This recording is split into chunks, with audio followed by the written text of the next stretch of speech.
Glory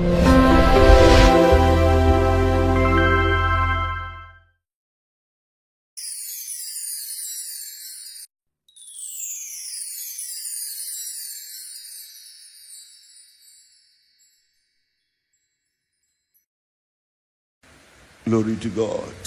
தேவனுக்கு மகிமை உண்டாகட்டும். தேவனுக்கு மகிமை கலுகுனுகாக. Let us turn our Bibles tonight to the book of Exodus chapter 29. இன்றைக்கு இரவு நம்முடைய வேதங்களை யாத்திராகமம் 29ஆம் அதிகாரத்துக்கு நேராக திருப்புவோம். ఈ సాయంకాలమందు మన యొక్క పరిశుద్ధ గ్రంథమును నిర్గమకాండం 29వ అధ్యాయం వైపుగా తిప్పుకుందాం. And you may read from verse 43 to 46. 43ஆம் வசனத்திலிருந்து 46ஆம் வசனம் வரைக்கும் வாசிக்க கேட்போம். 43వ వాక్యం మొదలుకొని 46వ వాక్యం వరకు చదువుకుందాం. அங்கே இஸ்ரவேல் புத்திரரை சந்திப்பேன். அந்த ஸ்தலம் என்னுடைய மகிமையினால் பரிசுத்தமாக்கப்படும். ஆசரிப்பு கூடாரத்தையும் பலிபீடத்தையும் நான் பரிசுத்தமாக்குவேன். எனக்கு ஆசாரிய ஊழியம் செய்யும்படிக்கு ஆரோனையும் அவன் குமாரரையும் பரிசுத்தப்படுத்தி இஸ்ரவேல் புத்திரரின் நடுவே நான் வாசம் பண்ணி அவர்களுக்கு தேவனாயிருப்பேன். தங்கள் நடுவே நான் வாசம் பண்ணும்படி தங்களை எகிப்து தேசத்திலிருந்து புறப்பட பண்ணின நான் தங்கள் தேவனாகிய கர்த்தர் என்று அவர்கள் அறிவார்கள். நானே அவர்கள் தேவனாகிய కర్తర్. అక్కడికి వచ్చి ఇశ్రాయేలును కలుసుకొందును. అది నా మహిమ వల్ల పరిశుద్ధపరచబడును. నేను సాక్షిపు గుడారమును బలిపీఠమును పరిశుద్ధపరిచెదను. నాకు యాజకులగునట్లు అహరోనును అతని కుమారులను పరిశుద్ధపరిచెదను. నేను ఇశ్రాయేలు మధ్య నివసించి వారికి దేవుడనై ఉందును. కావున నేను వారి మధ్య నివసించినట్లు ఐగుప్తు దేశంలో నుండి వారిని వెలుపలకు రప్పించిన తమ దేవుడైన యెహోవాను నేనే అని వారు తెలుసుకొందురు. నేను వారి దేవుడైన యెహోవాను. And there I will meet with the children of Israel, and the tabernacle shall be sanctified by my glory, and I will sanctify the tabernacle of the congregation, and the altar I will sanctify also, both Aaron and his sons to minister to me in the priest's office, and I will dwell among the children of Israel and will be their God, and they shall know that I am the Lord their God that brought them forth out of the land of Egypt, that I may dwell among them. I am the Lord their God. We read here about the tabernacle that where God met with his people, the children of Israel. இங்கே தேவன் தம்முடைய ஜனங்களாகிய இஸ்ரவேல் புத்திரரை சந்தித்ததான இடமாகிய ஆசரிப்பு கூடாரத்தை குறித்து நாம் பார்க்கிறோம். ఇక్కడ ప్రభు దేవుడైన యెహోవా ఇశ్రాయేలీయులను సంధించినటువంటి స్థలమైనటువంటి ప్రత్యక్ష గుడారం గురించి మనం చూస్తున్నాం. So here we can understand some things concerning our lives now and also concerning the eternal plan of God concerning our lives. இப்பொழுது நாம் வாழ்ந்து கொண்டிருக்கிறதான நம்முடைய ஜீவியத்தை குறித்தும் நம்மை குறித்து தேவன் கொண்டிருக்கிறதான அவருடைய நித்தியமான நோக்கத்தை குறித்தும் சில சத்தியங்களை நாம் இதிலிருந்து கற்றுக்கொள்ளலாம். దీని మూలముగా మనము ఈ దినములలో చేయుచున్నటువంటి జీవితమును గురించి నిత్యం దేవుని యొక్క నిత్యమైన ఉద్దేశములను గురించి మనము ఈ యొక్క కార్యం మూలముగా నేర్చుకొనుచున్నాము. And God himself is eternal, and he exists even before the world was created. Before anything was created, he existed. He is still there, the same now, and he will be there in the coming eternity. That is why it says in Psalm 90 verse 2, he is from everlasting to everlasting. தேவன் தாமே நித்தியமானவராக இருக்கிறார். இந்த உலகமோ எந்த ஒரு காரியமோ சிருஷ்டிக்கப்படுவதற்கு முன்னதாகவே அவர் இருந்தார். இன்றைக்கும் அவர் இருக்கிறார். அவர் மாறி போகவில்லை. வரப்போகிற நித்தியத்திலும் அவர் இருக்கத்தான் போகிறார். எனவேதான் 90ஆம் சங்கீதம் 2ஆம் வசனம் அவர் நித்தியமானவராய் இருக்கிறார், அவர் అనాది కాలంగలాய் இருக்கிறார் என்று நமக்கு சொல்லுகிறது. మన దేవుడు ఆయన నిత్యమైన దేవుడుగా ఉన్నాడు. సమస్తమును కలుగజేయుటకు ముందుగానే ఆయన ఉన్నటువంటి వాడుగా ఉన్నాడు. 90వ కీర్తన 2వ వాక్యములో చెప్పబడిన రీతిగా ఆయన యుగాయుగములకు దేవుడుగా ఉన్నాడు. So we read that his works are based on the eternal plan which was in his mind before the world was created. இந்த உலகம் சிருஷ்டிக்கப்படுவதற்கு முன்பாகவே அவருடைய மனதில் மறைந்திருந்ததான நித்தியமான நோக்கத்தை பொறுத்தே தேவன் செயல்படுகிறார், அவருடைய கிரியைகளை அவர் திட்டமிடுகிறார் என்று நாம் அறிந்து கொள்கிறோம். ఈ లోకము కలుగ చేయబట్టుకు ముందుగానే దేవుడు మన గూర్చిన నిత్యమైన ఉద్దేశములు కలిగి ఉన్నాడు. ఆ యొక్క ఉద్దేశములకు అనుగుణముగానే ఆయన క్రియ చేయుచు ఉన్నాడు. The word of God says in Ephesians chapter 3 what was in his mind. In chapter 3 verse 9 we read part of that verse that what was in the beginning of the world had been hid in God, who created all things by Christ Jesus. And verse 11, according to the eternal purpose which he purposed in Christ Jesus our Lord. I'll repeat it.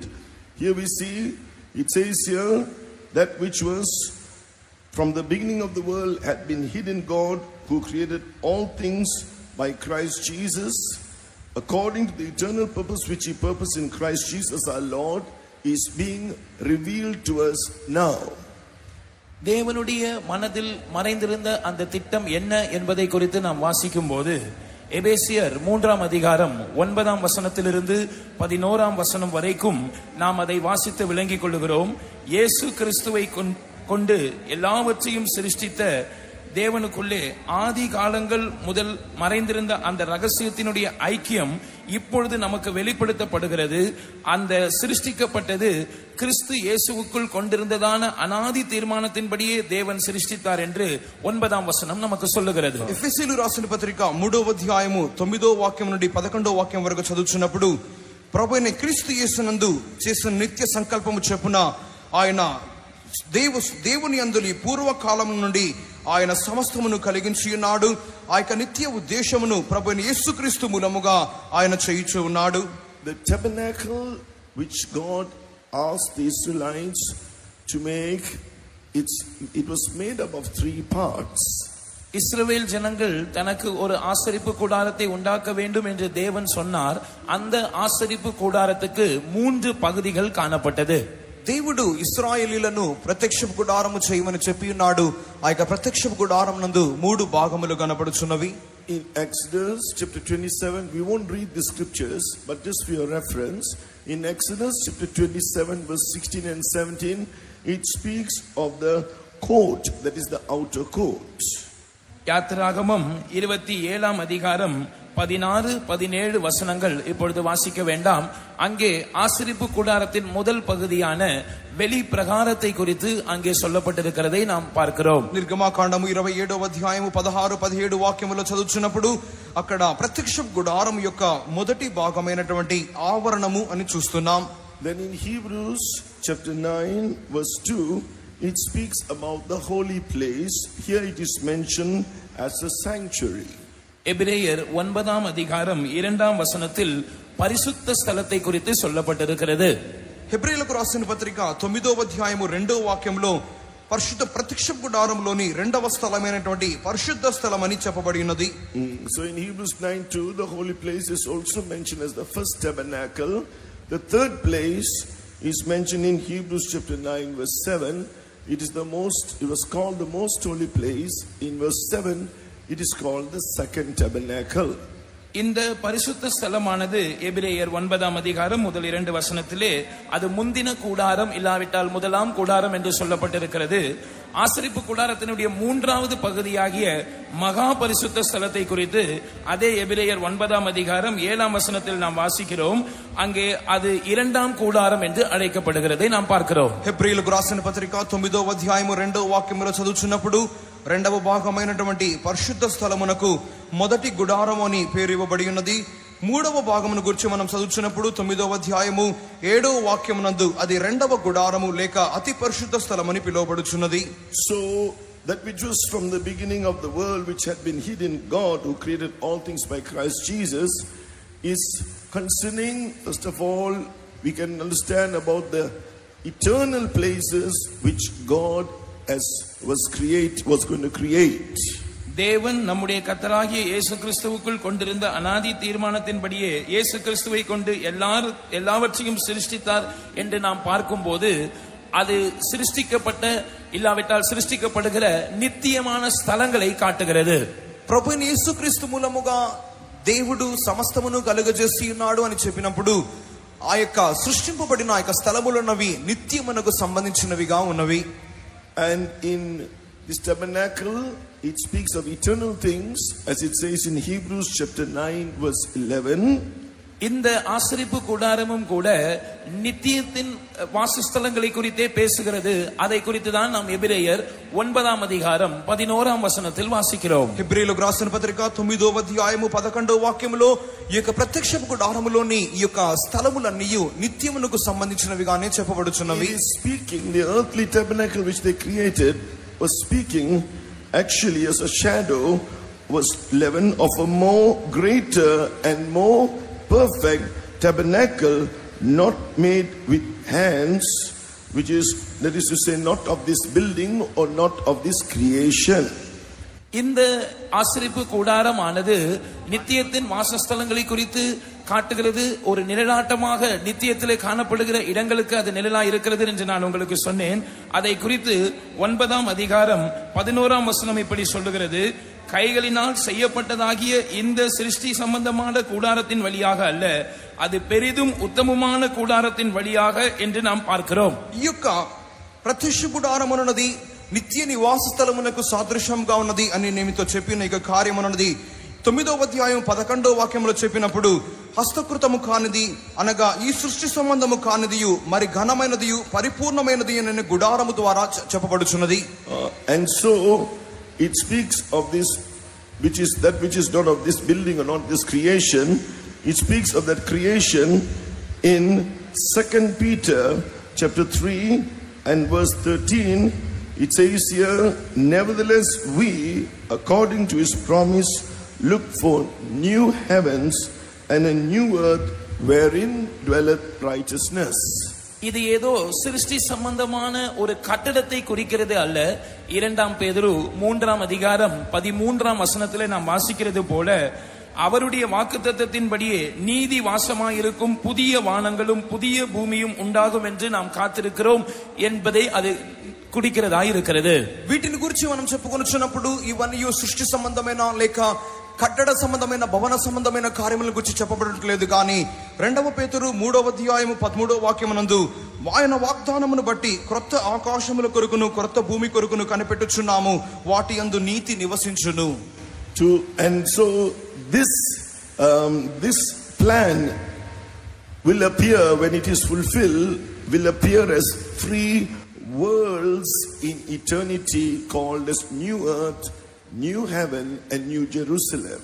தேவனுடைய மனதில் மறைந்திருக்கிறதான இந்த திட்டமானது நிறைவேறும் போது, இல்லாவிட்டால் முழுமை பெறும்போது, அது 3 உலகங்களாக, இல்லாவிட்டால் நித்தியத்தின் 3 வாசஸ்தலங்களாக, அதாவது புதிய வானம், புதிய பூமி, புதிய எருசலேமாக வெளிப்படும் என்று நாம் அறிந்திருக்கிறோம். ఇది దేవుని యొక్క మనస్సులోని ఆ యొక్క నిత్య ఉద్దేశంను ఒక పరిపూర్ణమైన ఆకారంలోనికి అది తీసుకొని వచ్చినప్పుడు, అది సంపూర్ణత నొందినప్పుడు నిత్యములో అది 3 లోకములుగాను లేక 3 స్థలములుగాను అనగా క్రొత్త భూమియు క్రొత్త ఆకాశమును నూతన యెరూషలేముగాను అది చెప్పబడుచున్నది.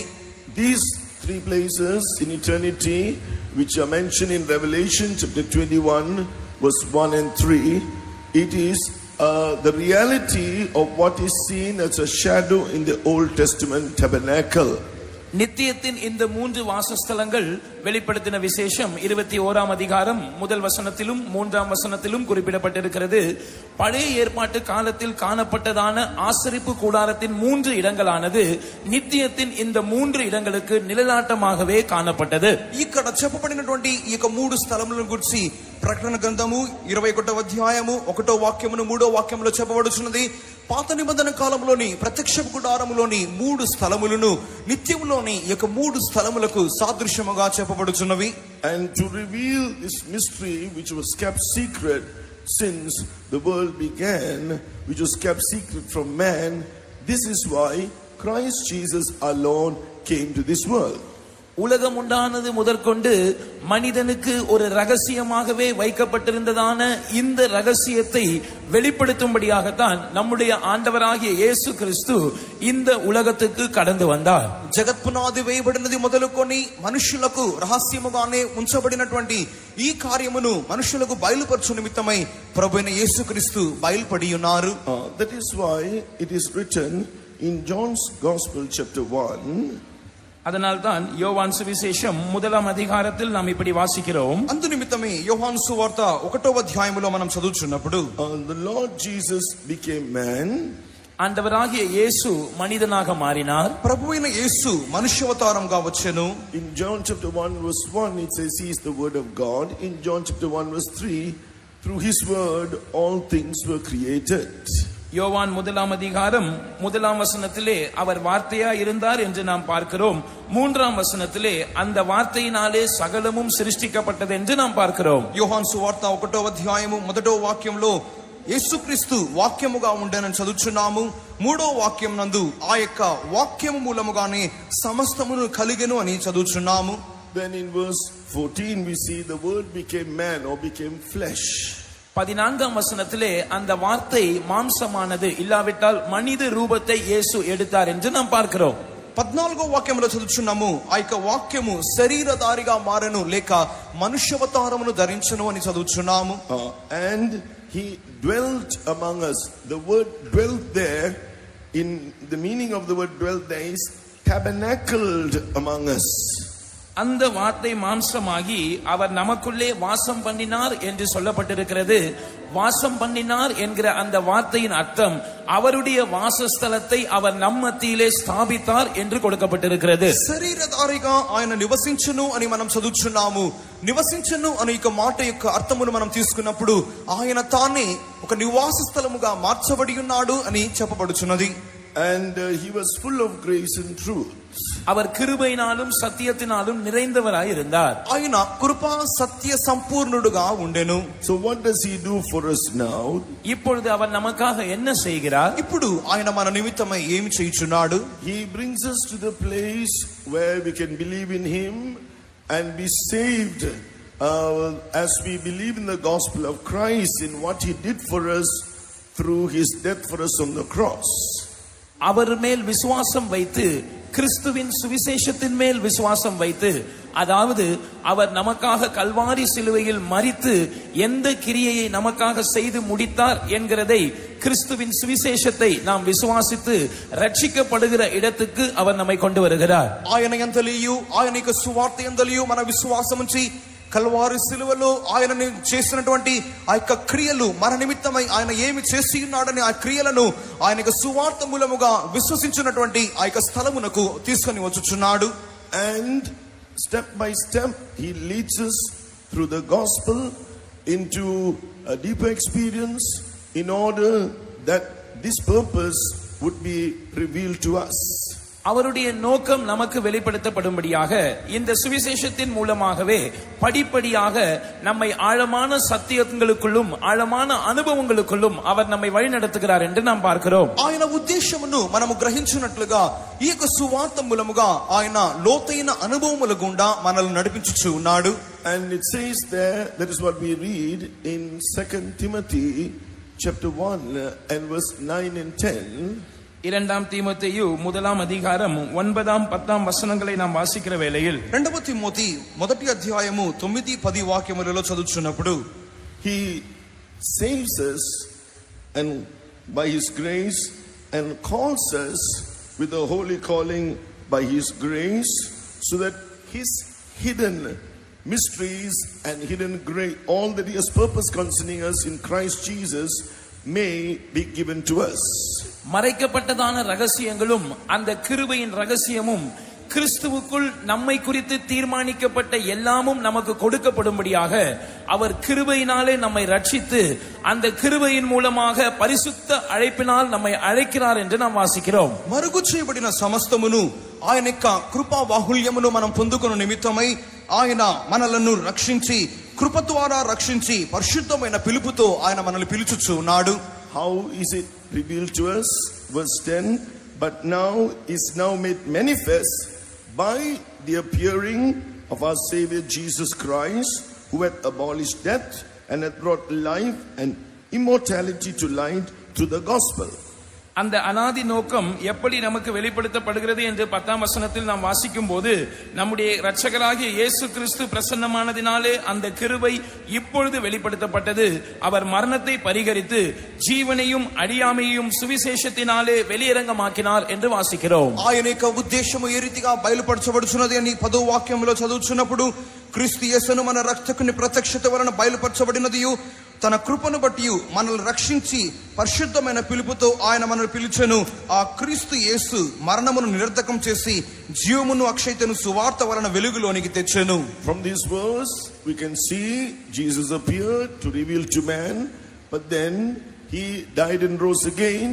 He abolished death, brought eternal life and immortality to light through the gospel. கிறிஸ்து தன்னை மனிதனுக்கு வெளிப்படுத்தும்படியாக அவர் மனிதனாய் வெளிப்பட்டார் என்று இந்த வசனத்தில் நாம் வாசிக்கிறோம். அதோடு மட்டுமல்ல, அவர் மரணத்தை பரிகரித்து தம்முடைய ஜீவனையும் அழியாமையும் சுவிசேஷத்தினாலே வெளியரங்கமாக்கினார் என்பதையும் நாம் பார்க்கிறோம். క్రీస్తు యేసు తన్ను తాను మనుషునికి బయలుపరచుకున్న నిమిత్తమై ఆయన ప్రత్యక్షమాయననియు, అంత మాత్రమే కాక ఆయన మరణించి పునరుత్థానుడుగా మార్చబడి ఆయన తన యొక్క మరణము ద్వారా సువార్త అక్షయ జీవమును అక్షయతను సువార్త మూలముగా వెలుగులోనికి తీసుకుని వచ్చి ఉన్నాడు. To reveal these things to us, we read, now Jesus reveals it, as it says in verse 11.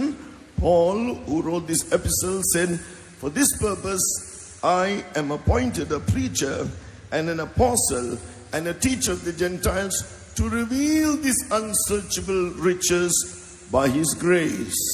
இந்த அனாதி திட்டத்தை இல்லாவிட்டால் அவருடைய ஆராய்ந்து முடியாத ஐஸ்வரியத்தை அவருடைய கிருபையின் மூலமாக நமக்கு வெளிப்படுத்தும்படியாக இந்த நிருபத்தை எழுதினதான பரிசுத்த பவுல் 11ஆம் வசனத்தில் சொல்லுகிறார், அதற்கு நான் பிரசங்கியாகவும் அப்போஸ்தலனாகவும் புறஜாதியாருக்கு போதகனாகவும் నియమించబడ్డేన్. ఈ యొక్క మరుగు చేయబడిన యొక్క సంగతులను బయలుపరచు నిమిత్తమై లేక అనాది దేవుని ఉద్దేశమును బయలుపరచు నిమిత్తమై ఈ యొక్క పత్రికను రాసినటువంటి పత్రికకర్త చెప్పుచున్నాడు, ఆ సువార్త విషయములో నేను ప్రకటించువాడను గాను అపోస్తలుడను గాను బోధకుడను గాను నియమింపబడితిని. All what I am saying now is just an introduction. Just listen and try to understand what is said, and later we will go to the other parts of the gospel. நான் இப்பொழுது வெறும் ஒரு முகவுரையை தான் சொல்லிக் கொண்டிருக்கிறேன். நீங்கள் இதை கிரகித்துக் கொள்ள முயற்சி செய்யுங்கள். நம்முடைய தூதின் அடுத்த கட்டத்திலே நாம் இந்த சுவிசேஷத்தின் மற்ற பகுதிகளை விவரமாக ஆராய்வோம். నేను చెప్పుచున్న ఈ యొక్క మాటలన్నీ పరిచయ భాగంలోని కొద్ది మాటలుగా కనబడుచున్నవి. వీటి మూలముగా ఈ కార్యములను మీరు గ్రహించుటకు ప్రయత్నించుడి. తరువాత ప్రసంగములోని తరువాత భాగమునకు మనం వెళ్దాం. The full revelation of the mystery and the hidden purpose concerning the church is now revealed in this New Testament to his apostles. இந்த புதிய ஏற்பாட்டு காலத்திலே தேவனுடைய மனதில் மறைந்திருக்கிற அந்த ரகசியம் இல்லாவிட்டால் சபையை குறித்ததான தேவனுடைய அனாதி நோக்கம் அவருடைய அப்போஸ்தலருக்கு வெளிப்படுத்தப்பட்டிருக்கிறது. నూతన నిబంధన కాలములో ఈ యొక్క రహస్యము లేక సంఘమును గుర్చిన దేవుని యొక్క అనాది ఉద్దేశమునది తన యొక్క అపోస్తలుల మూలముగా బయలుపరచబడుచున్నది. That's why in Romans chapter 16 verse 25 Paul the apostle writes, now to him that is of power to establish you according to my gospel and the preaching of Jesus Christ, according to the revelation of the mystery which was kept secret since the world began. This is in Romans chapter 16 verse 25. அதனால்தான் அப்போஸ்தலனாகிய பவுல் ரோமர் 16ஆம் அதிகாரம் 25ஆம் வசனத்திலே இப்படி சொல்லுகிறார், ஆதி காலம் முதல் அடக்கமாயிருந்து இப்பொழுது தீர்க்கதரிசன ஆகமங்களினாலே அனாதி தேவனுடைய கட்டளைகளின்படி வெளியரங்கமாக்கப்பட்டதும் சகல ஜாதிகளும் விசுவாசத்துக்கு கீழ்ப்படியும்படிக்கு அவர்களுக்கு அறிவிக்கப்பட்டதுமா இருக்கிறதான ரகசியத்தை வெளிப்படுத்துகிறதான இயேசு கிறிஸ்துவை பற்றிய பிரசங்கமாகிய என் சுவிசேஷத்தின்படியே அவர் உங்களை ஸ்திரப்படுத்த வல்லவராய் இருக்கிறார் என்று சொல்லுகிறார். రోమా పత్రిక 16వ అధ్యాయం 25వ వాక్యములో చదువుచున్నప్పుడు సమస్తమైన అన్యజనులు విశ్వాసమునకు విధేయులగునట్లు అనాది నుండి రహస్యముగా ఉంచబడి ఇప్పుడు ప్రత్యక్షపరచబడిన మర్మము నిత్య దేవుని ఆజ్ఞ ప్రకారము ప్రవక్తల లేఖనముల ద్వారా వారికి తెలుపబడినది. ఈ మర్మము అనుసరించి ఉన్న నా సువార్త ప్రకారము యేసుక్రీస్తును గురించిన ప్రకటన ప్రకారముగాను మిమ్మును స్థిరపరచుటకు అని చెప్పబడి ఉన్నది. Praise be to God. దేవునికి స్తోత్రం. దేవునికి స్తోత్రం. And so when we consider the tabernacle, it is also something for us to experience now while we are on this earth. நாம் ஆசரிப்பு கூடாரத்தை குறித்து கவனிக்கும் போது அது நாம் இந்த பூமியிலே ஜீவிக்கிறதான இந்த நாட்களில் அனுபவிக்கக்கூடிய சில அனுபவங்களை குறித்து நமக்கு சொல்லுகிறது. ఈ యొక్క ప్రత్యక్ష గుడారమును గురించి మనం తీసుకున్నప్పుడు ఇప్పటి కాలంలో మనము చేయించిన ఈ జీవితములో దాని మూలముగా మనం అనుభవించే కొన్ని కార్యములను చెప్పుచున్నది. And we need to understand that God wants to sanctify us. Coming back to the chapter in Exodus chapter 29. யாத்திராகமம் 29ஆம் அதிகாரத்துக்கு நாம் திரும்பி வரும்போது தேவன் நம்மை பரிசுத்தமாக்க விரும்புகிறார் என்பதை நாம் அங்கே அறிந்து கொள்ளுகிறோம். నిర్గమాకాండము 29వ అధ్యాయములో మనం చూస్తున్నప్పుడు దేవుడు మనలను పరిశుద్ధపరచు నిమిత్తమై ఉద్దేశము కలిగి ఉన్నాడు అని చూస్తున్నాం. God brought the Israelites out of Egypt, and through the blood of the paschal lamb that was slain, and he brought them to the Red Sea and brought them into the desert. இஸ்ரவேல் ஜனங்களுக்காக அடிக்கப்பட்டதான பஸ்கா ஆட்டுக்குட்டியின் இரத்தத்தின் மூலமாக இஸ்ரவேல் ஜனங்களை எகிப்தின் அடிமைத்தனத்திலிருந்து விடுதலையாக்கி அவர்களை சிவந்த சமுத்திரத்தின் அண்டைக்கும் பிற்பாடு வனாந்திரத்துக்கும் கர்த்தர் கொண்டு வந்தார் என்பதை நாம் அறிவோம். ఇశ్రాయేలీల నిమిత్తమై వధింపబడిన ఆ యొక్క గొర్రెపిల్ల యొక్క రక్తం మూలముగా దేవుడు ఇశ్రాయేలీలను ఐగుప్తులో నుండి బయటికి తీసుకుని వచ్చి ఎర్ర సముద్రం ఎదుటికి వారిని తీసుకుని వచ్చి ఎర్ర సముద్రం గుండా వారిని నడిపింపచేసి వారిని అరణ్యములోనికి తీసుకుని వచ్చి ఉన్నాడు. Then here they were told to build a tabernacle, and then we read God's glory fill that tabernacle. இங்கே வனாந்திரத்திலே அவர்கள் ஆசரிப்பு கூடாரத்தை உண்டாக்கும்படி பணிக்கப்பட்டார்கள். பிற்பாடு அந்த ஆசரிப்பு கூடாரத்தை தேவனுடைய மகிமை நிரப்பினது என்று நாம் வாசிக்கிறோம். ఈ యొక్క అరణ్యములోనే దేవుడు వారిని ఆ ప్రత్యక్ష గుడారమును గురించినటువంటి కార్యములు చెప్పి ఉన్నాడు. ఆ యొక్క ప్రత్యక్ష గుడారము ముగించబడిన తర్వాత దేవుని యొక్క మహిమ దానిని నింపి ఉన్నది. And so first of all they were brought out by the blood of that lamb. முதலாவதாக அவர்கள் அந்த ஆட்டுக்குட்டியின் இரத்தத்தின் மூலமாகத்தான் எகிப்திலிருந்து வெளியே கொண்டு வரப்பட்டார்கள். మొదటిదిగా వారు ఐగుప్తులో నుండి ఆ యొక్క గొర్రెపిల్ల యొక్క రక్తం మూలముగానే బయటికి తీసుకుని రాబడి ఉన్నారు. The eternal purpose concerning the church is that they should be in eternity in New Jerusalem, which is called that most holy place in eternity. நித்தியத்திலே மகா பரிசுத்த ஸ்தலம் என்று அழைக்கப்படுகிறதான புதிய எருசலேமிலே சபையானது காணப்பட வேண்டும் என்பதுதான் சபையை குறித்ததான தேவனுடைய அநாதி நோக்கமாக இருக்கிறது. నిత్యములో అతి పరిశుద్ధ స్థలమైనటువంటి నూతన యెరూషలేములో దేవుని యొక్క సంఘము కనబడవలెను అనున్నది దేవుని యొక్క సంఘమును గురించిన దేవుని యొక్క అనాది ఉద్దేశమైనది. So for that we need, first of all, like the Israelites, before we can be sanctified by His glory, we need to be sanctified by His blood.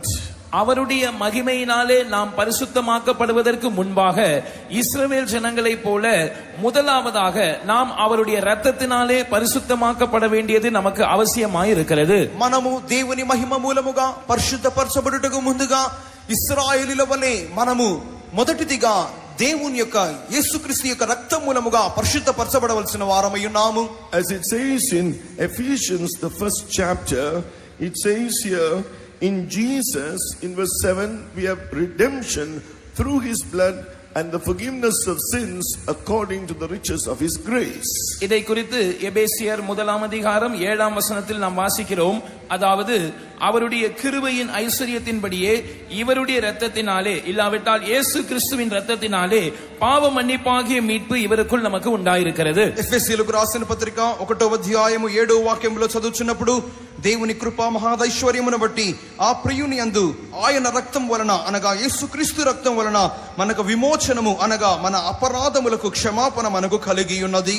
In the Old Testament, the Israelites were told to apply this blood and stay within their houses. பழைய ஏற்பாட்டிலே இஸ்ரவேல் ஜனங்கள் இந்த இரத்தத்தை தங்களுடைய வீடுகளில் பூச வேண்டும் என்றும் அந்த வீடுகளுக்குள்ளேயே தங்கி இருக்க வேண்டும் என்றும் அவர்களுக்கு சொல்லப்பட்டது. పాత నిబంధన కాలంలో ఇశ్రాయేలీలు ఈ యొక్క రక్తమును ఆ యొక్క ద్వారముల బంధములకు పూసిన తరువాత వారు ఉన్నటువంటి ఆ యొక్క ఇండ్లలోనే వారు ఉండవలసినదిగా వారికి చెప్పబడి ఉన్నది. They were told to sprinkle this blood. You can read of this in Exodus chapter 12. We won't refer to it now. They were told to sprinkle the blood upon their doorpost and the lintel, the upper doorpost. இந்த இரத்தத்தை அவர்கள் தங்களுடைய வீட்டு வாசல் நிலைக்கால்கள் இரண்டிலும் நிலையின் மேல் சட்டத்திலும் தெளிக்க வேண்டும் என்று யாத்திராகமம் 12ஆம் அதிகாரத்தில் அவர்களுக்கு சொல்லப்பட்டதை நாம் வாசிக்கிறோம். இப்பொழுது நாம் அதை வாசிக்க வேண்டாம். నిర్గమాకాండము 12వ అధ్యాయములో వారికి చెప్పబడిన రీతిగా ఈ యొక్క గొర్రెపిల్ల యొక్క రక్తమునది వారు ఉన్నటువంటి ఆ యొక్క ఇంటి యొక్క ద్వారబంధము యొక్క అడ్డకముల మీదను నిలువకముల మీదను పూయబడవలసి ఉన్నది. This is an experience we have now in this New Testament when we believe in the sacrifice of Jesus, that he was the lamb that was slain for us on the cross because of our sins. நம்முடைய பாவங்களுக்காக சிலுவையில் அடிக்கப்பட்டதான இயேசுவே நம்முடைய ஆட்டுக்குட்டியாய் இருக்கிறார் என்பதை நாம் விசுவாசிக்கும் போது இஸ்ரவேல் ஜனங்களுக்கு உண்டாயிருந்ததான இந்த அனுபவம் நமக்கு கிடைக்கப்பெறுகிறதா இருக்கிறது. మన నిమిత్తమై వధింపబడినటువంటి ప్రభువైన యేసుక్రీస్తే ఈ యొక్క గొర్రెపిల్లగా ఉన్నాడు అని మనం విశ్వసించినప్పుడు ఇశ్రాయేలీయులకు కలిగినటువంటి సమస్తమైన ఆశీర్వాదము అవి మనకు కూడా చెందినవిగా ఉన్నవి. We need to, if we are sincerely sorry that our sins made Jesus to die on the cross, that wicked and cruel death, and repent, நாம் நம்முடைய பாவங்கள் தான் இயேசுவை அவ்வளவாய் பாடுபட வைத்தது என்றும் அவ்வளவு கொடூரமான ஒரு மரணத்தை அவர் சிலுவையில் நம்முடைய பாவங்களின் நிமித்தமாகத்தான் ஏற்க வேண்டி இருந்தது என்பதை குறித்து ஒரு மெய் மனஸ்தாபத்தோடு ஆழமாக மனஸ்தாபப்பட்டு நாம் மனம் திரும்புவோமானால் మన పాపములే మన ప్రభువైన యేసుక్రీస్తును అంతగా శ్రమలకు గురి చేసి ఉన్నవనియు అంత భయంకరమైన ఘోరమైన మరణమును ఆయన పొందుకునే విధముగా మన పాపములే చేసి ఉన్నవనియు అటువంటి గ్రహింపుతో ఒక నిజమైన పశ్చాత్తాపముతో మన పాపముల గురించి మనము పశ్చాత్తాపము నొందినప్పుడు, and as it says in Proverbs 28 verse 13, we're not going to read it now, and with the desire to confess and forsake it, never wanting to go back to that sin. மனஸ்தாபப்படுவது மாத்திரமல்ல, நீதிமொழிகள் 28ஆம் அதிகாரம் 13ஆம் வசனத்தில் நாம் வாசிக்கிறது போல அந்த பாவங்களை அறிக்கை செய்து விட்டு விடுகிற அனுபவம் நமக்கு உண்டாயிருந்து, அதாவது இனி ஒருபோதும் நான் அந்த பாவத்திற்கு திரும்ப மாட்டேன் என்கிற உறுதியான ஒரு நிலைப்பாட்டை நாம் எடுப்போமானால் మనము పశ్చాత్తాపపడుట మాత్రమే కాక సామెతలు 28వ అధ్యాయం 13వ వాక్యములో చెప్పబడిన రీతిగా మన యొక్క అతిక్రమములను మనం దాచిపెట్టగా వాటిని ఒప్పుకొని వదిలిపెట్టి అనగా మరి ఒకసారి ఆ యొక్క పాపములకు తిరిగి వెళ్లకుండా ఆ యొక్క పాపముల నుండి ఎన్నటన్నిటికీ మనల్ని మనం దూరం చేసుకునే వారిగా మార్చబడినప్పుడు, as we read in Ephesians chapter 1 verse 7, the blood of Jesus will forgive us, it will redeem us. எபேசியர் 1ஆம் அதிகாரம் 7ஆம் வசனத்தில் நாம் வாசித்தது போல இயேசுவின் ரத்தம் நம்மை மன்னிக்கும், இயேசுவின் ரத்தம் நம்மை மீட்டுக் கொள்ளும். ఎఫెసీయులు 1వ అధ్యాయము 7వ వాక్యములో చెప్పబడిన రీతిగా యేసుక్రీస్తు రక్తము మనలను క్షమించును, మనలను విమోచించును. According to Romans chapter 5 verse 1 and verse 9 verse 1 and in verse 10 we will be justified and reconciled. ரோமர் 5ஆம் அதிகாரம் 1ஆம் வசனம் மற்றும் 9ஆம் வசனம் 10ஆம் வசனங்களில் நாம் வாசிக்கிறது போல நாம் மன்னிக்கப்படுவது மாத்திரமல்ல, நாம் தேவனோடு ஒப்புரவாக்கப்படுகிறோம். ఎఫెసీయులు 5వ అధ్యాయము 1వ వాక్యము 9వ వాక్యం 10వ వాక్యములో చదువుచున్నప్పుడు మనము నీతిమంతులుగా తీర్చబడుట మాత్రమే కాక ఆయనతో మనం సమాధాన పరచబడుచున్నాము. This is in Romans chapter 5 verses 1 and verse 10. இதை குறித்து ரோமர் 5ஆம் அதிகாரம் verse 9 and 10. Chapter 5 verse 1 verse 9 and 10. ரோமர் 5ஆம் அதிகாரம் முதலாம் வசனத்திலும் 9ஆம் வசனத்திலும் 10ஆம் வசனத்திலும் இதை குறித்து நாம் வாசிக்கிறோம். వీటిని గురించి రోమా పత్రిక 5వ అధ్యాయము 1వ వాక్యములోను 9వ వాక్యములోను 10వ వాక్యములోను చదువుచున్నాము. And if we desire to keep ourselves pure, continually giving ourselves to God, we will experience that sanctification through His blood, as it says in Hebrews chapter 13 verse 12.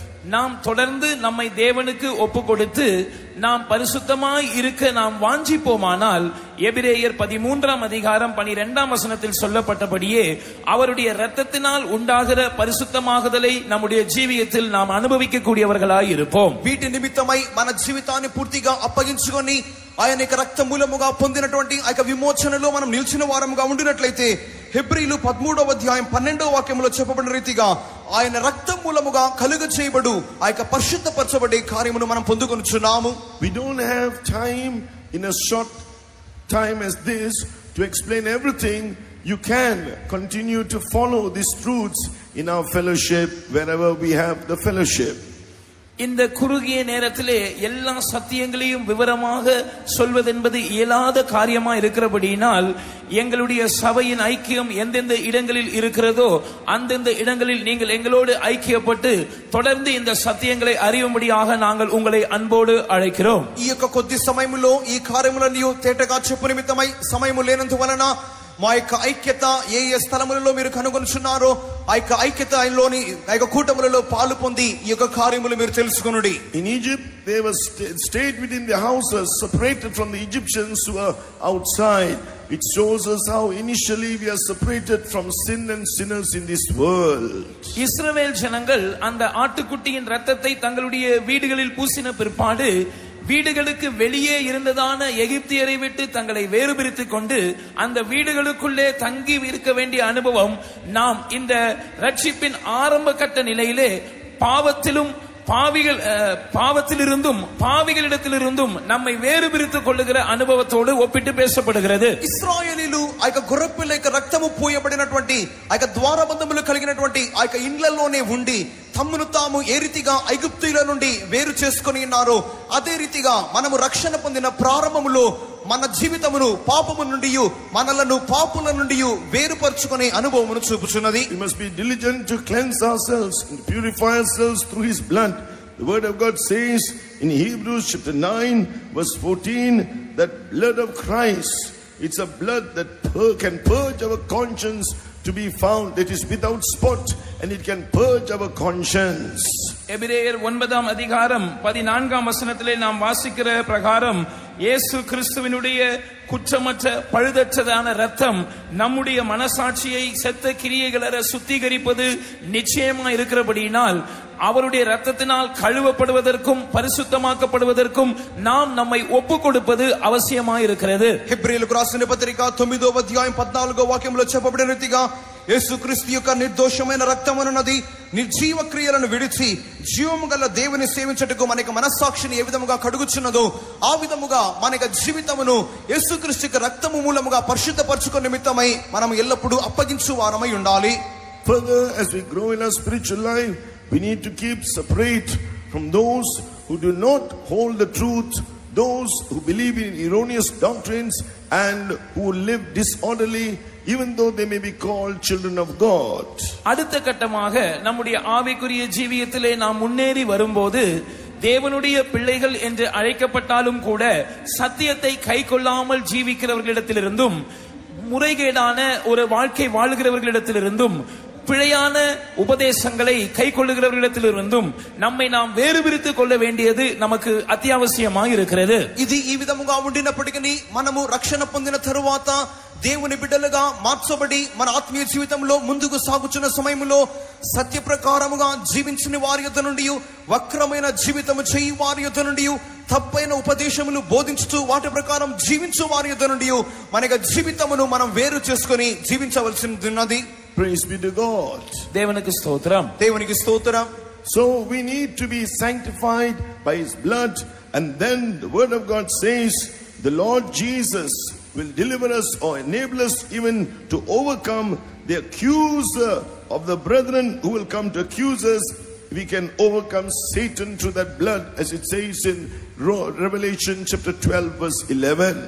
நாம் இரத்தத்தினால் பரிசுத்தமாக்கப்பட வேண்டியது நமக்கு அவசியமா இருக்கிறது. இந்த இரத்தத்தினால் நாம் பரிசுத்தமாக்கப்படும் போது சகோதரர் மேல் குற்றம் சாட்டும்படியாக வருகிறதான அந்த பிசாசினுடைய குற்றம் சாட்டுதலில் இருந்தும் நாம் அந்த இரத்தத்தினால் பரிசுத்தமாக்கப்படும் போது விடுவிக்கப்படலாம் என்று வெளிப்படுத்தின விசேஷம் 12ஆம் அதிகாரம் 11ஆம் வசனம் நமக்கு போதிக்கிறது. మనము రక్తమూలముగా పరిశుద్ధపరచబడటం మాత్రమే కాకుండా ప్రకటన గ్రంథము 12వ అధ్యాయం 11వ వాక్యంలో చెప్పబడిన రీతిగా సహోదరుల మీద నేరారోపణ చేయవాడేటువంటి అపవాది నుండి ఈ యొక్క రక్తమూలముగా మనము విడుదల చేయబడుచున్నాము. We read this now in the portion that we took in Exodus chapter 29 verse 43. The tabernacle shall be sanctified by my glory. யாத்திராகமம் 29ஆம் அதிகாரம் 43ஆம் வசனத்தில் நாம் வாசித்த போது அந்த ஸ்தலம், அதாவது அந்த ஆசரிப்பு கூடாரம் என்னுடைய மகிமையினாலே பரிசுத்தமாக்கப்படும் என்று நாம் வாசித்தோம். ఈ యొక్క కార్యముకు సంబంధముగా మనం చూస్తున్నప్పుడు నిర్గమాకాండం 29వ అధ్యాయంలో మనం చదివిన రీతిగా ఆ యొక్క ప్రత్యక్ష కూడారము లేక పరిశుద్ధ స్థలం అన్నది దేవుని యొక్క మహిమ మూలముగా పరిశుద్ధపరచబడవలెను. Praise be to God. దేవునికి స్తోత్రం. దేవునికి స్తోత్రం. The Israelites crossed the Red Sea before they came to this wilderness and before this tabernacle was built. இந்த வனாந்திரத்துக்குள் இஸ்ரவேல் ஜனங்கள் வந்து ஆசரிப்பு கூடாரத்தை கட்டுவதற்கு முன்பாக அவர்கள் சிவந்த சமுத்திரத்தை கடந்தார்கள். ప్రత్యక్ష గుడారము నిర్మించబడుటకు ముందుగా వారు అరణ్యములోనికి వచ్చుటకు ముందుగా ఇశ్రాయేలీయులు ఎర్ర సముద్రమును దాటి ఉన్నారు.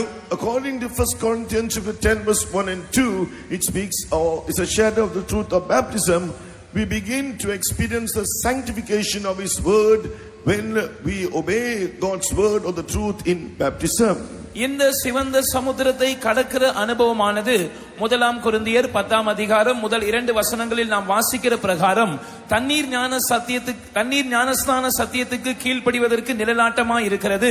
தண்ணீர் ஞானஸ்நான சத்தியத்திற்கு நாம் கீழ்ப்படியும் போது தேவனுடைய வசனத்தினாலே பரிசுத்தமாக்கப்படுகிறதான அந்த அனுபவத்துக்குள் நாம் கடந்து வருகிறோம். ఈ యొక్క ఎర్ర సముద్రమును దాటు అనుభవమును అనున్నది నీటి బాప్తిస్మ సత్యమునకు సాదృశ్యముగా ఉన్నదని మొదటి కొరింథీయులు 10వ అధ్యాయము మొదటి 2 వాక్యములో చదువుచున్నాము.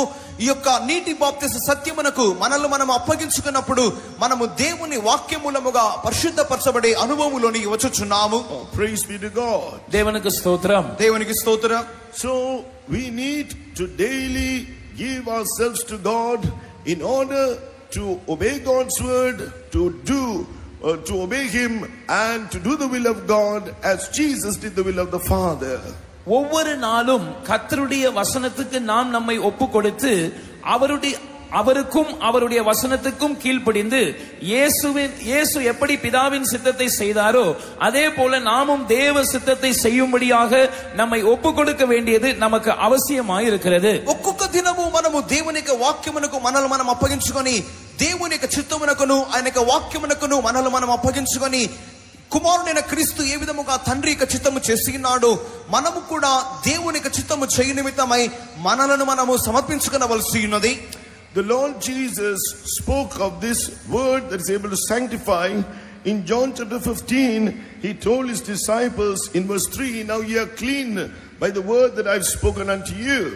இந்த வசனம் நம்மை எப்படி பரிசுத்தமாக்குகிறது என்பதை குறித்து ஆண்டவராகிய இயேசுவும் நம்முடைய சீஷர்களுக்கு சொல்லும்போது யோவான் 15ஆம் அதிகாரம் 3ஆம் வசனத்திலே நான் உங்களுக்கு சொன்ன உபதேசத்தினாலே நீங்கள் இப்பொழுதே சுத்தமாய் இருக்கிறீர்கள் என்று சொல்லுகிறார். ఈ యొక్క వాక్యం మూలముగా మనం పరిశుద్ధపరచబడుచున్నాము అని చెప్పబడుచున్నప్పుడు ప్రభువైన యేసుక్రీస్తు తన శిష్యులతో చెప్పుచున్నప్పుడు యోహాను సువార్త 15వ అధ్యాయం 3వ వాక్యంలో నేను మీతో చెప్పిన మాటను బట్టి మీరు ఇప్పుడు పవిత్రులై ఉన్నారు అని ఆయన చెప్పుచున్నాడు. We read further that according to Hebrews chapter 4 verse 12, the word of God also is sharper than any two-edged sword, piercing to the dividing asunder of soul and spirit, of the joints and marrow, and it's a discerner of the thoughts and intents of the heart. இந்த வசனத்தினால் உண்டாகிற பரிசுத்தமாகுதலை குறித்து எபிரேயர் 4ஆம் அதிகாரம் 12ஆம் வசனத்தில் நாம் மேலும் வாசிக்கும் போது தேவனுடைய வார்த்தையானது ஜீவனும் வல்லமையும் உள்ளதாயும் இருபுறமும் கருக்குள்ள எந்த பட்டயத்திலும் கருக்கானதாயும் ஆத்துமாவையும் ஆவியையும் கணுக்களையும் ஊனையும் பிரிக்கத்தக்கதாக உருவ குத்துகிறதாயும் இருதயத்தின் நினைவுகளையும் யோசனைகளையும் వగయరుக்கிறதாயும் இருக்கிறது என்று பார்க்கிறோம். ఈ యొక్క వాక్యం మూలముగా మనం పరిశుద్ధపరచబడే ఈ యొక్క కార్యమును గురించి ఇంకను మనం వాక్యంలో చదువుతున్నప్పుడు హెబ్రీయులకు రాసిన పత్రిక 4వ అధ్యాయం 12వ వాక్యమునందు దేవుని వాక్యము సజీవమై బలము గలదై రెండంచెల గల ఎటువంటి ఖడ్గము కంటను వాడిగా ఉండి ప్రాణాత్మలను కీళ్లను మూలుగను విభజించున్నంత మట్టుకు దూరుచు హృదయము యొక్క తలంపులను ఆలోచనలను శోధించుచున్నది. So it is not enough for us just to listen to the word of God for it to sanctify us. We, in order to be sanctified by His word, should be those who receive the word of God, study the word of God, and be obedient to that word. நாம் வசனத்தினால் பரிசுத்தமாக்கப்பட வேண்டுமானால் நாம் கர்த்தருடைய வசனத்தை கேட்பது மாத்திரம் போதுமான ஒரு அனுபவம் அல்ல. வசனத்தினால் நாம் பரிசுத்தமாக்கப்படும்படியாக நாம் தேவனுடைய வார்த்தையை நமக்குள்ளே ஏற்றுக்கொள்ளக்கூடியவர்களாய் இருக்க வேண்டும். தேவனுடைய வார்த்தையை ஆராய்ந்து தியானிக்க கூடியவர்களாய் இருக்க வேண்டும். அந்த தேவனுடைய வார்த்தைக்கு நம்மை முழுமையாக ஒப்பு கொடுக்கிறவர்களாய் இருக்க வேண்டும். దేవుని వాక్యం మూలముగా మనం పరిశుద్ధపరచబడవలెను అన్నట్లయితే కేవలము దేవుని యొక్క వాక్యమును వినువారిగా మాత్రమే కాక దేవుని యొక్క వాక్యమును మనం క్షుణ్ణముగా చదువువారముగాను ధ్యానించువారముగాను ఆ యొక్క వాక్యమునకు మనల్ని మనము పూర్తిగా లోపర్చుకొని వారముగాను విధేయత చూపు వారముగాను ఉండవలెను. Glory be to God. தேவனுக்கு மகிமை உண்டாகட்டும். దేవునికి మహిమ కలుగును గాక. So God's purpose in building this tabernacle, as we read earlier in Exodus 29, he said in verse 45 that I will dwell among the children of Israel and will be their God. இஸ்ரவேல் ஜனங்களை ஏன் தேவன் ஆசரிப்பு கூடாரத்தை உண்டாக்கும்படி சொன்னார் என்கிற அந்த விஷயத்துக்கு நாம் திரும்பி வரும்போது யாத்ராகமம் 29ஆம் அதிகாரம் 45ஆம் வசனத்தில் நாம் வாசிக்கிறோம், இஸ்ரவேல் புத்திரரின் நடுவே நான் வாசம் பண்ணி அவர்களுக்கு தேவனாய் இருக்கும்படியாக அவர்கள் எனக்கு ஒரு ஆசரிப்பு கூடாரத்தை உண்டாக்க வேண்டும். ఇశ్రాయేలీయులు ప్రత్యక్ష గుడారమును నిర్మించే నిమిత్తమైన దేవుని యొక్క ఉద్దేశమును గురించి మనం చూస్తున్నప్పుడు నిర్గమాకాండము 29వ అధ్యాయం 45వ వాక్యములో నేను వారి దేవుడినై వారి మధ్యలో నివాసం చేయనట్లుగా వారు నాకు ప్రత్యక్ష గుడారం నిర్మించవలెను. When God was with them, they were a people who were truly blessed. They were a people who experienced God as their all in all. தேவன் அவர்களோடு கூட இருந்தபோது அவர்கள் மெய்யாகவே ஆசீர்வதிக்கப்பட்ட ஒரு ஜனமாய் இருந்தார்கள். தேவனை தங்களுடைய எல்லாவற்றுக்கும் எல்லாமுமாக அனுபவிக்கக்கூடிய ஸ்லாக்கியத்தை பெற்ற ஜனங்களாய் அவர்கள் இருந்தார்கள். దేవుని తమతో పాటు వారు ఉంచుకున్నప్పుడు దేవుడు వారి మధ్యలో నివాసం చేయించినప్పుడు నిజముగానే ఇశ్రాయేలీయులు ఒక ఆశీర్వాదకరమైన జనముగా ఉండిరి. అంత మాత్రమే కాక దేవుని సమస్తమునకు చాలిన వారిగా వారు అనుభవించి ఉన్నారు. There were about 600,000 those men who were 20 years old and above who came out, and apart from that with their wives and children. Imagine such a large group of people. God fed them, it says in Deuteronomy chapter 8 verse 3, with manna from heaven. உபாகமம் 8ஆம் அதிகாரம் 3ஆம் வசனத்திலே இஸ்ரவேல் ஜனங்களை தேவன் வானத்திலிருந்து மன்னாவினால் போஷித்தார் என்று நாம் பார்க்கிறோம். சற்று கற்பனை செய்து பாருங்கள், எகிப்திலிருந்து வெளியே புறப்பட்டு வந்ததான இஸ்ரவேல் ஜனங்களிலே 20 வயதுக்கும் மேற்பட்ட ஆண் மக்கள் மாத்திரம் 6 லட்சம் பேராய் இருந்தார்கள். அவர்களுடைய மனைவிகள் குழந்தைகள் இந்த தொகைக்கு உட்பட்டவர்கள் அல்ல. எத்தனை பேரை தேவன் எப்படி போஷித்திருக்கிறார் என்று நாம் பார்க்கிறோம். ద్వితీయోపదేశకాండము 8వ అధ్యాయము 3వ వాక్యములో చదువుచున్నప్పుడు దేవుడు ఇశ్రాయేలీయులను మన్నాతో పోషించినాడని చదువుచున్నాము. వాయిక కార్యమును మనము కొద్దిగా ఊహించి మనం చూచినప్పుడు 6,20,000 సంవత్సరములకు పైబడినటువంటి ఇశ్రాయేలీయులే 6 లక్షల మంది ఉండగా వారి యొక్క భార్యలు వారి యొక్క పిల్లలు ఇంత విస్తారమైన జన సమూహము లక్షలాది జనులను దేవుడు ఏ విధముగా పోషించినాడో మనము ఊహించలేని వారముగా కనబడుచున్నాము. God commanded them to eat of this manna, when they should collect it, and all this so that he may teach them man does not live by bread alone, but by every word that proceeds out of his mouth, according to Deuteronomy chapter 8 verse 3. இந்த மன்னாவை புசிக்கும்படியாக தேவன் அவர்களுக்கு கட்டளையிட்ட போது அதை எப்பொழுது பொறுக்க வேண்டும், எவ்வளவு பொறுக்க வேண்டும் போன்ற விவரங்களை எல்லாம் அவர்களுக்கு சொல்லிக் கொடுத்தார். இதனுடைய நோக்கம் என்னவென்றால், மனுஷன் அப்பத்தினாலே மாத்திரம் அல்ல, தேவனுடைய வாயிலிருந்து புறப்படுகிற ஒவ்வொரு வார்த்தையினாலும் பிழைப்பான் என்கிற சத்தியத்தை அவர்களுக்கு போதிக்கும்படியாக தேவன் வானத்து மன்னாவினால் அவர்களை போஷித்தார் என்று உபாகமம் 8ஆம் அதிகாரம் 3ஆம் வசனத்தில் நாம் வாசிக்கிறோம். ఇశ్రాయేలీలు ఆ యొక్క మన్నా మూలముగా వారు పోషింపబడవలెను అని దేవుడు వారికి ఆజ్ఞాపించినప్పుడు ఆ యొక్క మన్నాను నది ఎప్పుడు వారు సేకరించుకునవలను, ఎంతగా వారు సేకరించుకునవలను అనేక ప్రతి నియమములను దేవుడు వారికి ఇచ్చుట మాత్రమే కాక, ఈ యొక్క ఆహారం మూలముగా మాత్రమే కాక, దేవుని నోట నుండి వచ్చు ప్రతి మాట మూలముగా మనుషుడు జీవించును అనే కార్యమును దేవుడు నిరూపించు నిమిత్తమై ఈ యొక్క మన్నాను దేవుడు కురిపించి ఉన్నాడు అని హెబ్రీలు ద్వితీయోపదేశ కాండము 8వ అధ్యాయము 3వ వాక్యములో మనం చదువుచున్నాము. How is God giving us His word in this New Testament? இந்த புதிய ஏற்பாட்டு காலத்திலே தேவன் அவருடைய வசனத்தை நமக்கு எந்த விதத்தில் கொடுக்கிறார்? ఈ యొక్క నూతన నిబంధన కాలములో దేవుడు తన యొక్క వాక్యమును ఏ విధముగా ఎంతగా మనకి ఇచ్చుచున్నాడు? I'm speaking about those who want to enter the New Jerusalem, who want to be found in the most holy place where the glory of God is in eternity. நித்தியத்திலே தேவனுடைய மகிமை காணப்படுகிறதான அந்த மகா பரிசுத்த ஸ்தலத்திலே, இல்லாவிட்டால் புதிய எருசலேமிலே பிரவேசிக்க விரும்புகிறவர்களை குறித்து நான் பேசிக் கொண்டிருக்கிறேன். నిత్యములో దేవుని యొక్క మహిమ నివాసం చేయించినటువంటి ఆ యొక్క అతి పరిశుద్ధ స్థలము లేక నూతన యెరూషలేములో ప్రవేశించగోరుచున్నటువంటి నూతన నిబంధన సంఘం వారిని గురించి నేను మాట్లాడగోరుచున్నాను. It says in Exodus chapter 25 verse 22.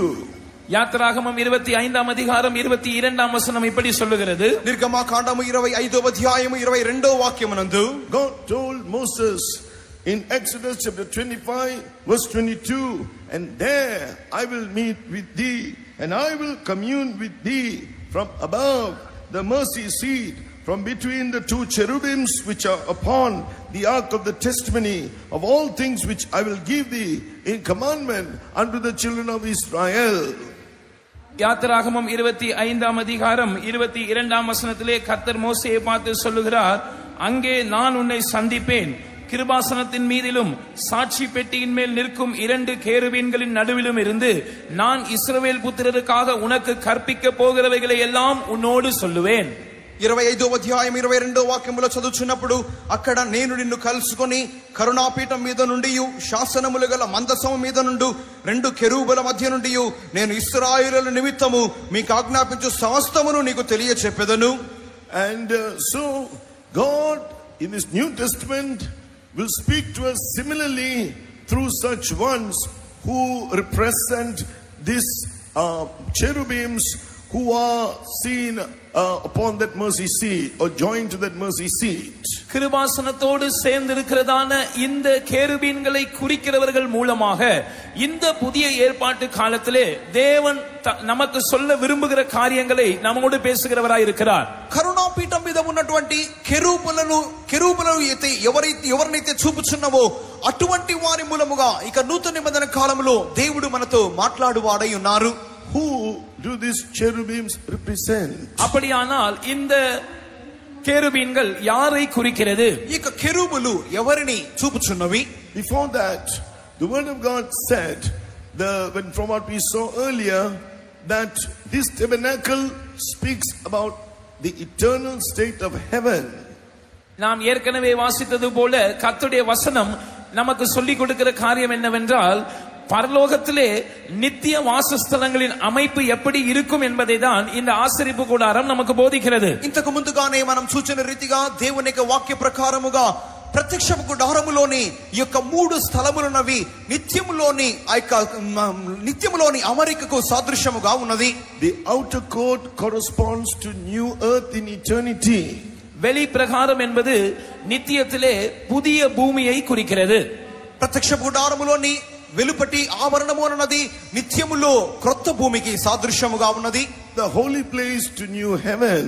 ஆசரிப்பு கூடாரத்தின் பரிசுத்த ஸ்தலம் நித்தியத்திலே புதிய வானத்தை குறிக்கிறது. పరిశుద్ధ స్థలము అన్నది నిత్యములో క్రొత్త ఆకాశమునకు సాదృశ్యమైనది. The most holy place to New Jerusalem, just because it is 4 square, like New Jerusalem is 4 square according to Revelation chapter 21.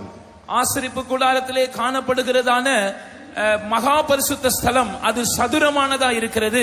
அது நித்தியத்திலே காணப்படுகிறதான சதுரமான வடிவத்தில் இருக்கிற புதிய எருசலேமை காட்டுகிறது. ప్రత్యక్షం గుడారములోని అతి పరిశుద్ధ స్థలము అది చచ్చౌకముగా ఉన్నది.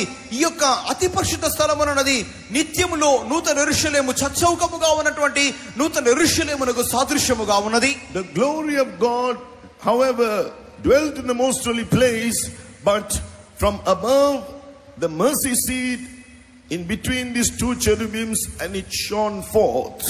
தேவனுடைய மகிமை மகா பரிசுத்த ஸ்தலத்தில் வாசமா இருந்தாலும் கூட அது கிருபாசனத்தின் மேல் இருக்கிறதான கேருபீன்களின் மத்தியில் இருந்துதான் பிரகாசித்தது என்று நாம் பார்க்கிறோம். దేవుని మహిమ అన్నది అతి పరిశుద్ధ స్థలములో కేంద్రీకరించబడినప్పటికీ ఆ యొక్క అతి పరిశుద్ధ స్థలములో కృపాసనం మీద ఉన్నటువంటి కరుణాపీఠం మీద ఉన్నటువంటి కెరూబుల మధ్య నుండి ఆ యొక్క మహిమ ప్రజ్వలించినది.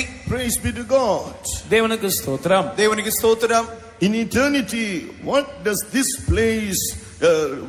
this reveal concerning eternity? நித்தியத்திலே இந்த காரியம் எதை குறிக்கிறதா இருக்கிறது? ఈ కార్యము నిత్యములో దేనిని చూపుచున్నది?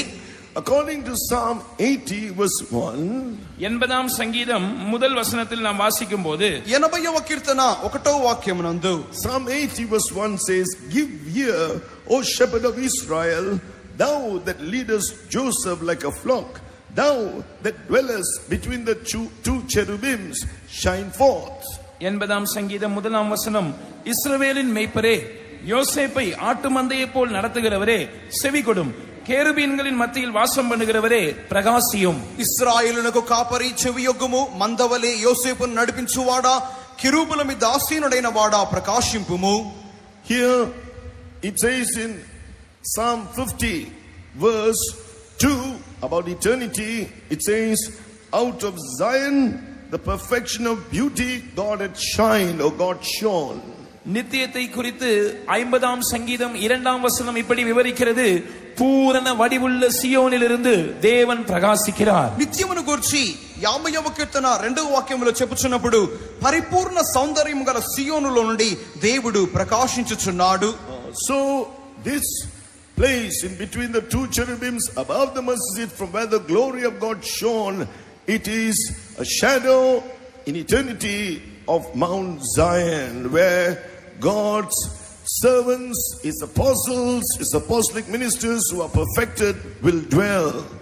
எனவே மகா பரிசுத்த ஸ்தலத்திலே தேவனுடைய மகிமை பிரகாசித்ததான அந்த இடம், அதாவது கிருபாசனத்தின் மேல் இருக்கிறதான இரண்டு கேருபீன்களின் மத்தியிலே இருக்கிறதான அந்த இடத்திலிருந்து தேவன் பிரகாசித்தார் என்று நாம் வாசிக்கிறோமே, நித்தியத்திலே அது சியோன் மலையை குறிக்கிறது. அது பூர்ணமாக்கப்பட்டதான பிரதிஷ்டையுள்ள முழு நேர கர்த்தருடைய ஊழியர்கள் పూర్ణమాக்கப்படும் போது వాసమా இருக்கிறதான இடத்தை காண்பிக்கிறது. ఈ యొక్క పాత నిబంధన కాలములో అతి పరిశుద్ధ స్థలములో దేవుని యొక్క మహిమ ప్రకాశించినటువంటి ఆ యొక్క స్థలమైనటువంటి కరుణా పీఠం మీద ఉన్నటువంటి కెరూబులు అన్నటువంటి ఈ స్థలమును మనం తీసుకున్నప్పుడు నిత్యములో అది సియోనును చూపుచున్నది. ఈ యొక్క సియోనును ఈ యొక్క స్థలమునున్నది ప్రతిష్ఠింపబడినటువంటి దేవుని సేవకులు, అపోస్తుల సేవలో పరిచారకులుగా ఉన్నటువంటి వారు, పరిసంపూర్ణత నొందిన వారు నివాసం చేయు ఆ యొక్క స్థలమును చూపుచున్నది. As you read Exodus chapter 25 from verse 17 onwards to verse 22, you can see that mercy seat was made of one piece with the cherubims made all of gold.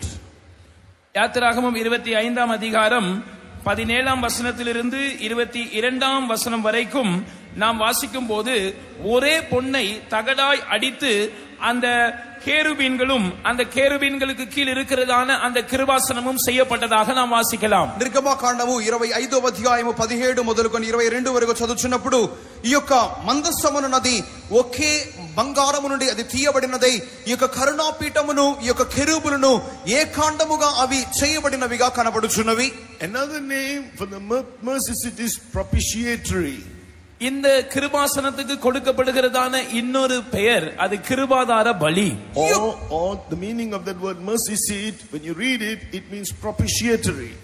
இந்த கிருபாசனத்தின் அர்த்தத்தை நீங்கள் வாசிக்கும் போது அது கிருபாதார பலி என்று சொல்லப்படுகிறது. ఈ యొక్క కృపాసనం లేక కరుణాపీఠము అనేటువంటి ఈ యొక్క మాటకు అర్థమును చూచినప్పుడు అది ప్రాయశ్చిత్తార్థ బలి అని చెప్పబడుచున్నది. In Romans 3 verse 25 it speaks of Christ who is our propitiation.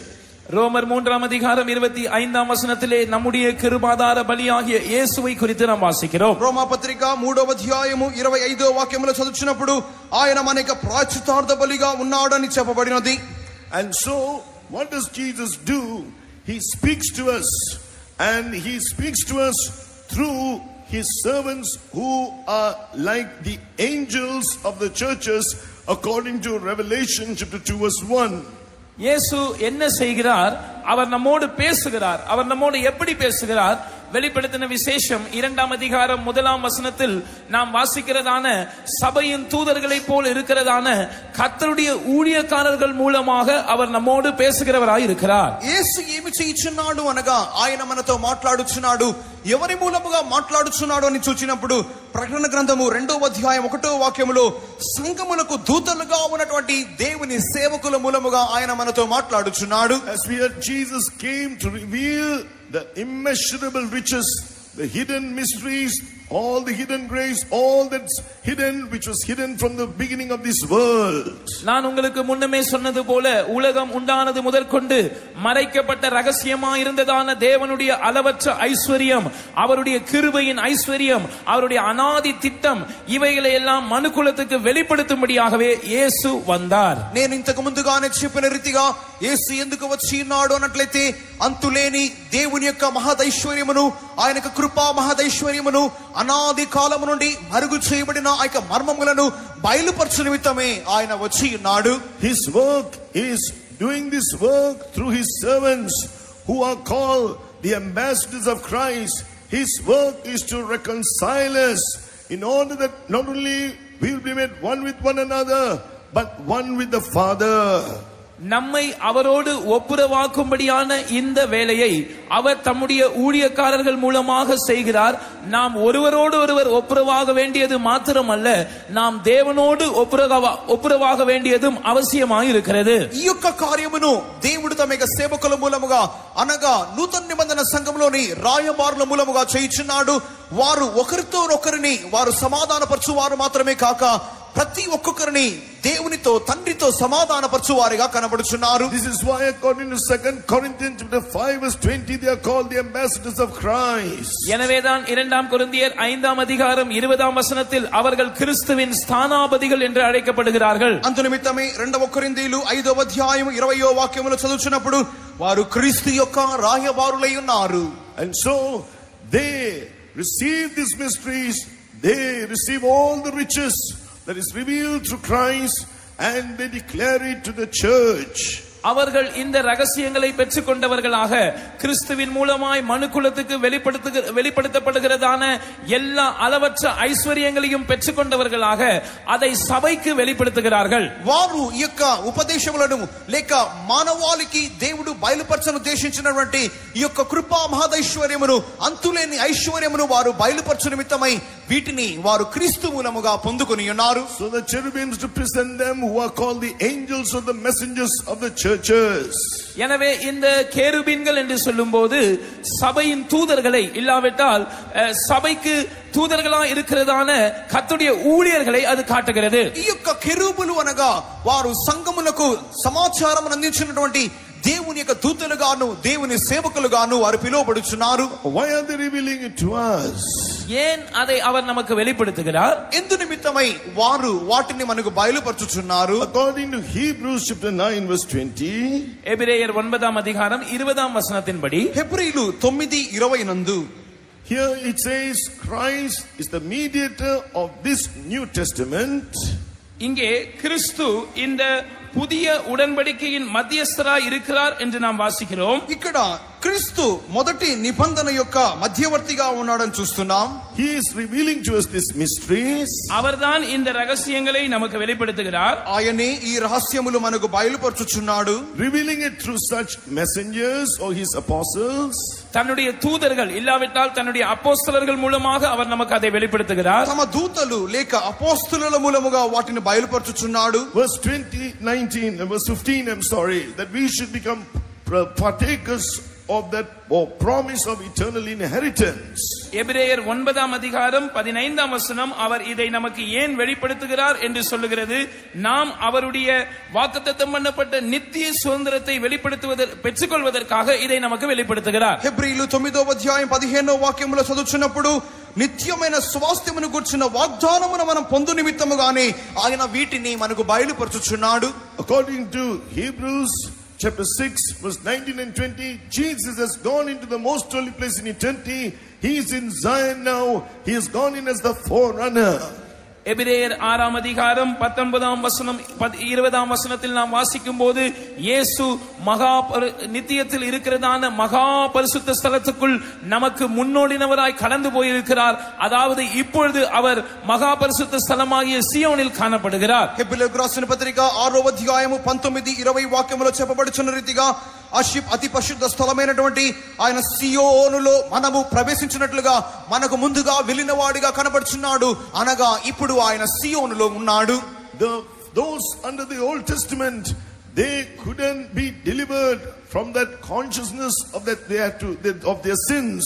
That is why Jesus, it says in chapter 9 verse 15, came to redeem them. பழைய ஏற்பாட்டு காலத்துக்கு உட்பட்டவர்கள் பாவம் உண்டு என்று தங்களை குற்றப்படுத்துகிற அந்த மனசாட்சியை விட்டு அவர்களால் விடுதலையாக்கப்பட முடியவில்லை. எனவேதான் எபிரேயர் 9ஆம் அதிகாரம் 15ஆம் வசனத்திலே அவர்களுடைய அக்கிரமங்களை நிவர்த்தி செய்து அவர்களை மீட்கும்படியாக இயேசு வந்தார் என்று நாம் வாசிக்கிறோம். హెబ్రీయులకు రాసిన పత్రిక 9వ అధ్యాయము 15వ వాక్యములో మనం చదువుచున్నప్పుడు పాత నిబంధన కాలంలోని జనులైతే తమ యొక్క పాపముల నుండి తాము విడుదల పొంది ఉన్నాము అనే ఒకటి మనస్సాక్షిని వారు పొందుకొనలేకపోయినారు. అందునిమిత్తమే 14వ వాక్యములో చదువుచున్నాము, అక్కడ తమ యొక్క రక్త మూలముగా విమోచనమును కలిగించుచున్నాడని చదువుచున్నాము. Through Jesus we can experience all the blessings of that finished work, as it says in Hebrews chapter 10 verse 14, by that one sacrifice he is able to perfect us. இயேசு நமக்காக செய்து முடித்த அந்த வேலையினால் உண்டாகிறதான எல்லா ஆசீர்வாதங்களையும் கிறிஸ்து மூலமாக நாம் அனுபவிக்க முடியும்.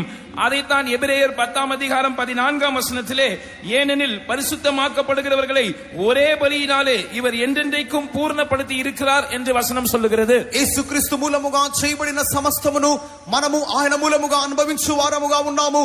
అందునిమిత్తమే హెబ్రీయులు 10వ అధ్యాయం 14వ వాక్యంలో చదువుచున్నాము, ఈ అర్పణ చేత ఆయన పరిశుద్ధపరచబడు వారిని సదాకాలమునకు సంపూర్ణులుగా చేయువాడై ఉన్నాడు. Praise be to God. దేవునికి స్తోత్రం. దేవునికి స్తోత్రం. God called the Israelites in the Old Testament in Exodus chapter 19 verse 6 to become a king, to be a kingdom of priests unto him. யாத்திராகமம் 19ஆம் அதிகாரம் 6ஆம் வசனத்திலே இஸ்ரவேல் ஜனங்களை தனக்கு ஒரு ஆசாரிய ராஜ்யமாய் காணப்படும்படியாக தேவன் அழைத்தார் என்று நாம் வாசிக்கிறோம். నిర్గమకాండము 19వ అధ్యాయము 6వ వాక్యములో చదువుచున్నప్పుడు ఇశ్రాయేలును దేవుడు తనకు యాజక రూపమైన రాజ్యముగా మార్చి పిలిచి ఉన్నాడని చదువుచున్నాము. This is considering the point we are going to consider in Exodus chapter 29 verse 44. God says, I will sanctify both Aaron and his sons to minister unto me in the priest office. ஆரோனும் அவனுடைய குமாரரும் எனக்கு ஆசாரிய ஊழியம் செய்யும்படி நான் பரிசுத்தப்படுத்துவேன் என்று யாத்திராகமம் 29ஆம் அதிகாரம் 44ஆம் வசனத்தில் நாம் வாசித்த காரியத்தோடு இந்த எனக்கு ஆசாரிய ராஜ்யமாய் நீங்கள் இருக்கும்படி நான் உங்களை தெரிந்து கொண்டேன் என்று தேவன் இஸ்ரவேல் ஜனங்களை சொன்னது சம்பந்தமுடையதாய் இருக்கிறது. నాకు యాజక రూపమైన రాజ్యముగా మిమ్మును చేయుదును అని దేవుడు చెప్పినటువంటి ఈ యొక్క మాటనున్నది 29వ అధ్యాయం 44వ వాక్యములో చెప్పబడినటువంటి ఆ యొక్క వాక్యమైనటువంటి నాకు యాజకులగునట్లు అహరోనును అతని కుమారులను పరిశుద్ధపరచెదను అనే వాక్యముతో సరిపోలినదిగా ఉన్నది. Aaron first of all reveals Christ, a high priest, according to Hebrews chapter 3 verse 1, who is called the apostle and high priest of our confession. Aaron என்று சொல்லும்போது முதலாவதாக நம்முடைய பிரதான ஆசாரியராய் இருக்கிற இயேசுவை அவன் குறிக்கிறான். எபிரேயர் 3ஆம் அதிகாரம் 1ஆம் வசனத்திலே நாம் அறிக்கை பண்ணுகிற பிரதான ஆசாரியரும் அப்போஸ்தலருமாய் இருக்கிற இயேசுவை நோக்கி பாருங்கள் என்று நாம் வாசிக்கிறோம். ఇక్కడ పాత నిబంధన కాలంలో అహరోను అనగా నూతన నిబంధన కాలంలో ప్రధాన యాజకుడైన యేసుక్రీస్తునకు సాదృశ్యముగా ఉన్నది. దీనిని గురించి హెబ్రీలు 3వ అధ్యాయం 1వ వాక్యంలో చదువుచున్నప్పుడు మనము ఒప్పుకొనిన దానికి అపోస్తలుడును ప్రధాన యాజకుడైన యేసు మీద లక్ష్యముంచుడి అని చదువుచున్నాము. The tabernacle shall be sanctified by my glory. அந்த ஆசரிப்பு கூடாரம் என்னுடைய மகிமையினாலே பரிசுத்தமாக்கப்படும். ఆ యొక్క ప్రత్యక్ష గుడారము నా మహిమ మూలముగా పరిశుద్ధపరచబడును. Secondly, Aaron also represents the spirit baptized church comprising the servants of God of the New Testament with the believers, the church of God. இரண்டாவதாக ஆரோன் புதிய ஏற்பாட்டு காலத்திலே அபிஷேகம் பண்ணப்பட்ட சபை, அதாவது தேவனுடைய ஊழியர்களும் servants of God and the spirit baptized believers. தேவனுடைய ஊழியர்களும் அபிஷேகம் பண்ணப்பட்ட விசுவாசிகளும் அடங்கியதான புதிய ஏற்பாட்டு சபைக்கு ஆரோன் இரண்டாவதாக நிழலாட்டமாய் இருக்கிறார். ఈ అహరోను గురించి మనం తీసుకున్నప్పుడు రెండవదిగా నూతన నిబంధన కాలంలో అభిషేకం పొందబడినటువంటి దేవునిక సంఘములో దేవునిక సేవకులను అభిషేకం పొందినటువంటి దేవునిక జనాంగమైన విశ్వాసులకు సాదృశ్యముగా చెప్పబడుచున్నాడు. Why did he speak of them? Because Christ is the head. They are the body who will grow to the fullness of Christ, the fresh measure and stature of Christ, who will be joined to Christ. At the coming of the Lord, they will enter the most holy place with Jesus. Aaron புதிய ஏற்பாட்டு காலத்தில் இருக்கிற தேவனுடைய ஊழியர்களுக்கும் அபிஷேகம் பண்ணப்பட்டதான விசுவாசிகளுக்கும் நிழலாட்டமா இருக்கிறான் என்று நான் உங்களுக்கு சொல்வதற்கான காரணம் என்ன? ஏனென்றால் கிறிஸ்து சபைக்கு தலையா இருக்கிறார். சபையானது அவருடைய சரீரமா இருக்கிறது. அந்த சபையானது கிறிஸ்துவின் நிறைவான வளர்ச்சியை பெற்றுக்கொள்ளும் போது கர்த்தருடைய வருகையிலே அந்த சபை கிறிஸ்துவோடு நித்தியமாக இணைக்கப்பட்டு அது பரலோகத்துக்கு எடுத்துக்கொள்ளப்படுகிறதா இருக்கிறது. மகா பரிசுத்த ஸ்தலத்துக்கு எடுத்துக்கொள்ளப்படுகிறதா இருக்கிறது. అహరోను ఎందు నిమిత్తమై నూతన నిబంధన కాలంలో దేవునిక సంఘములో ఉన్నటువంటి దేవునిక సేవకులకు పరిశుద్ధాత్మిక అభిషేకం పొందినటువంటి దేవునిక జనాంగమైన దేవునిక జనాంగమైనటువంటి విశ్వాసులకు పోలికగా నేను చెప్పి ఉన్నాను అనగా మీ నూతన నిబంధన కాలంలో ఈ దేవునిక సంఘం అన్నది దేవునిక సంఘమునకు క్రీస్తు శిరస్సు అయి ఉన్నాడు. సంఘము ఆయనకు శరీరముగా ఉన్నది. ఈ యొక్క శరీరం అన్నది శిరస్సునకు సమానమైన సంపూర్ణత నొందినప్పుడు ఈ యొక్క శరీరం అన్నది ఆయనతో ఎన్నటన్నిటికి జత చేయబడినదై అది అతి పరిశుద్ధ స్థలమైన సియోనులో ప్రవేశించుచున్నది. The New Testament church comprising the servants of God and children of God, spirit baptized believers, also called a royal priesthood. புதிய ஏற்பாட்டு சபை, அதாவது தேவனுடைய ஊழியர்களும் அபிஷேகம் பண்ணப்பட்ட விசுவாசிகளும் அடங்கியதான சபை, அது பரிசுத்த ஆசாரிய ராஜ்யம் என்று அழைக்கப்படுகிறது. నూతన నిబంధన సంఘం అన్నది అనగా దేవునిక సేవకులను అభిషేకింపబడిన విశ్వాసులను కలిసినటువంటి ఈ యొక్క నూతన నిబంధన సంఘము యాజక రూపమైన రాజ్యముగా కనబడుచున్నది. So first it reveals, Aaron reveals Christ, முதலாவதாக the apostle and high priest of our confession. முதலாவதாக நாம் அறிக்கை பண்ணுகிறதான அப்போஸ்தலரும் பிரதான ஆசாரியருமாய் இருக்கிற கிறிஸ்துவுக்கு ஆரோன் நிழலாட்டமாய் இருக்கிறான். అహరోను అనగా మొదటిదిగా మనం ఒప్పుకొనినటువంటి ప్రధాన యాజకుడును అపోస్తలుడైన యేసునకు సాదృశ్యముగా కనబడుచున్నాడు. Then we see, I will sanctify Aaron and his sons, the sons of Aaron. இரண்டாவதாக நான் ஆரோனையும் அவன் குமாரரையும் பரிசுத்தம் பண்ணுவேன் என்று கர்த்தர் சொல்லுகிறார். ఇక్కడ దేవుడు చెప్పుచున్నప్పుడు నేను అహరోనును అతని కుమారులను పరిశుద్ధపరచుదునని చెప్పుచున్నాడు. Aaron's sons, the priests, were those who were anointed. Only they could enter the holy place.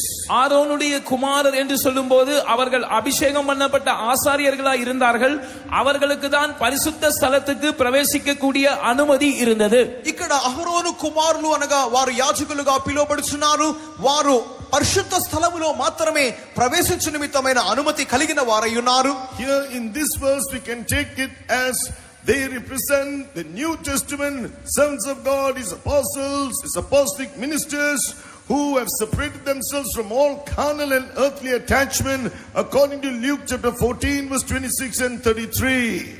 இந்த வசனத்தின் அடிப்படையில் இந்த ஆரோனின் குமாரர் என்று சொல்லும்போது லூக்கா 14ஆம் அதிகாரம் 26, 33 வசனங்களின் அடிப்படையில் எல்லா பூமிக்குரிய சம்பந்தங்களிலும் இருந்து எல்லா மாம்சீகமான உறவுகளிலும் இருந்து தங்களை வேறுபிரித்துக் கொண்டதான கர்த்தருடைய ஊழியக்காரர்களுக்கு அவர்கள் நிழலாட்டமாக இருக்கிறார்கள் என்று நாம் சொல்லலாம். ఈ యొక్క అహరోను యొక్క కుమారులు అనగా లూకా సువార్త 14వ అధ్యాయం 26వ వాక్యమును 33వ వాక్య ప్రకారంగా చెప్పబడిన రీతిగా వారు సమస్తమైన భూ సంబంధమైన శరీర సంబంధమైనటువంటి బంధముల నుండి తమ్మును తాము వేరు చేసుకున్న వారై జీవించుచున్నటువంటి నూతన నిబంధన దైవ సేవకులకు సాదృశ్యముగా చెప్పబడుచున్నది.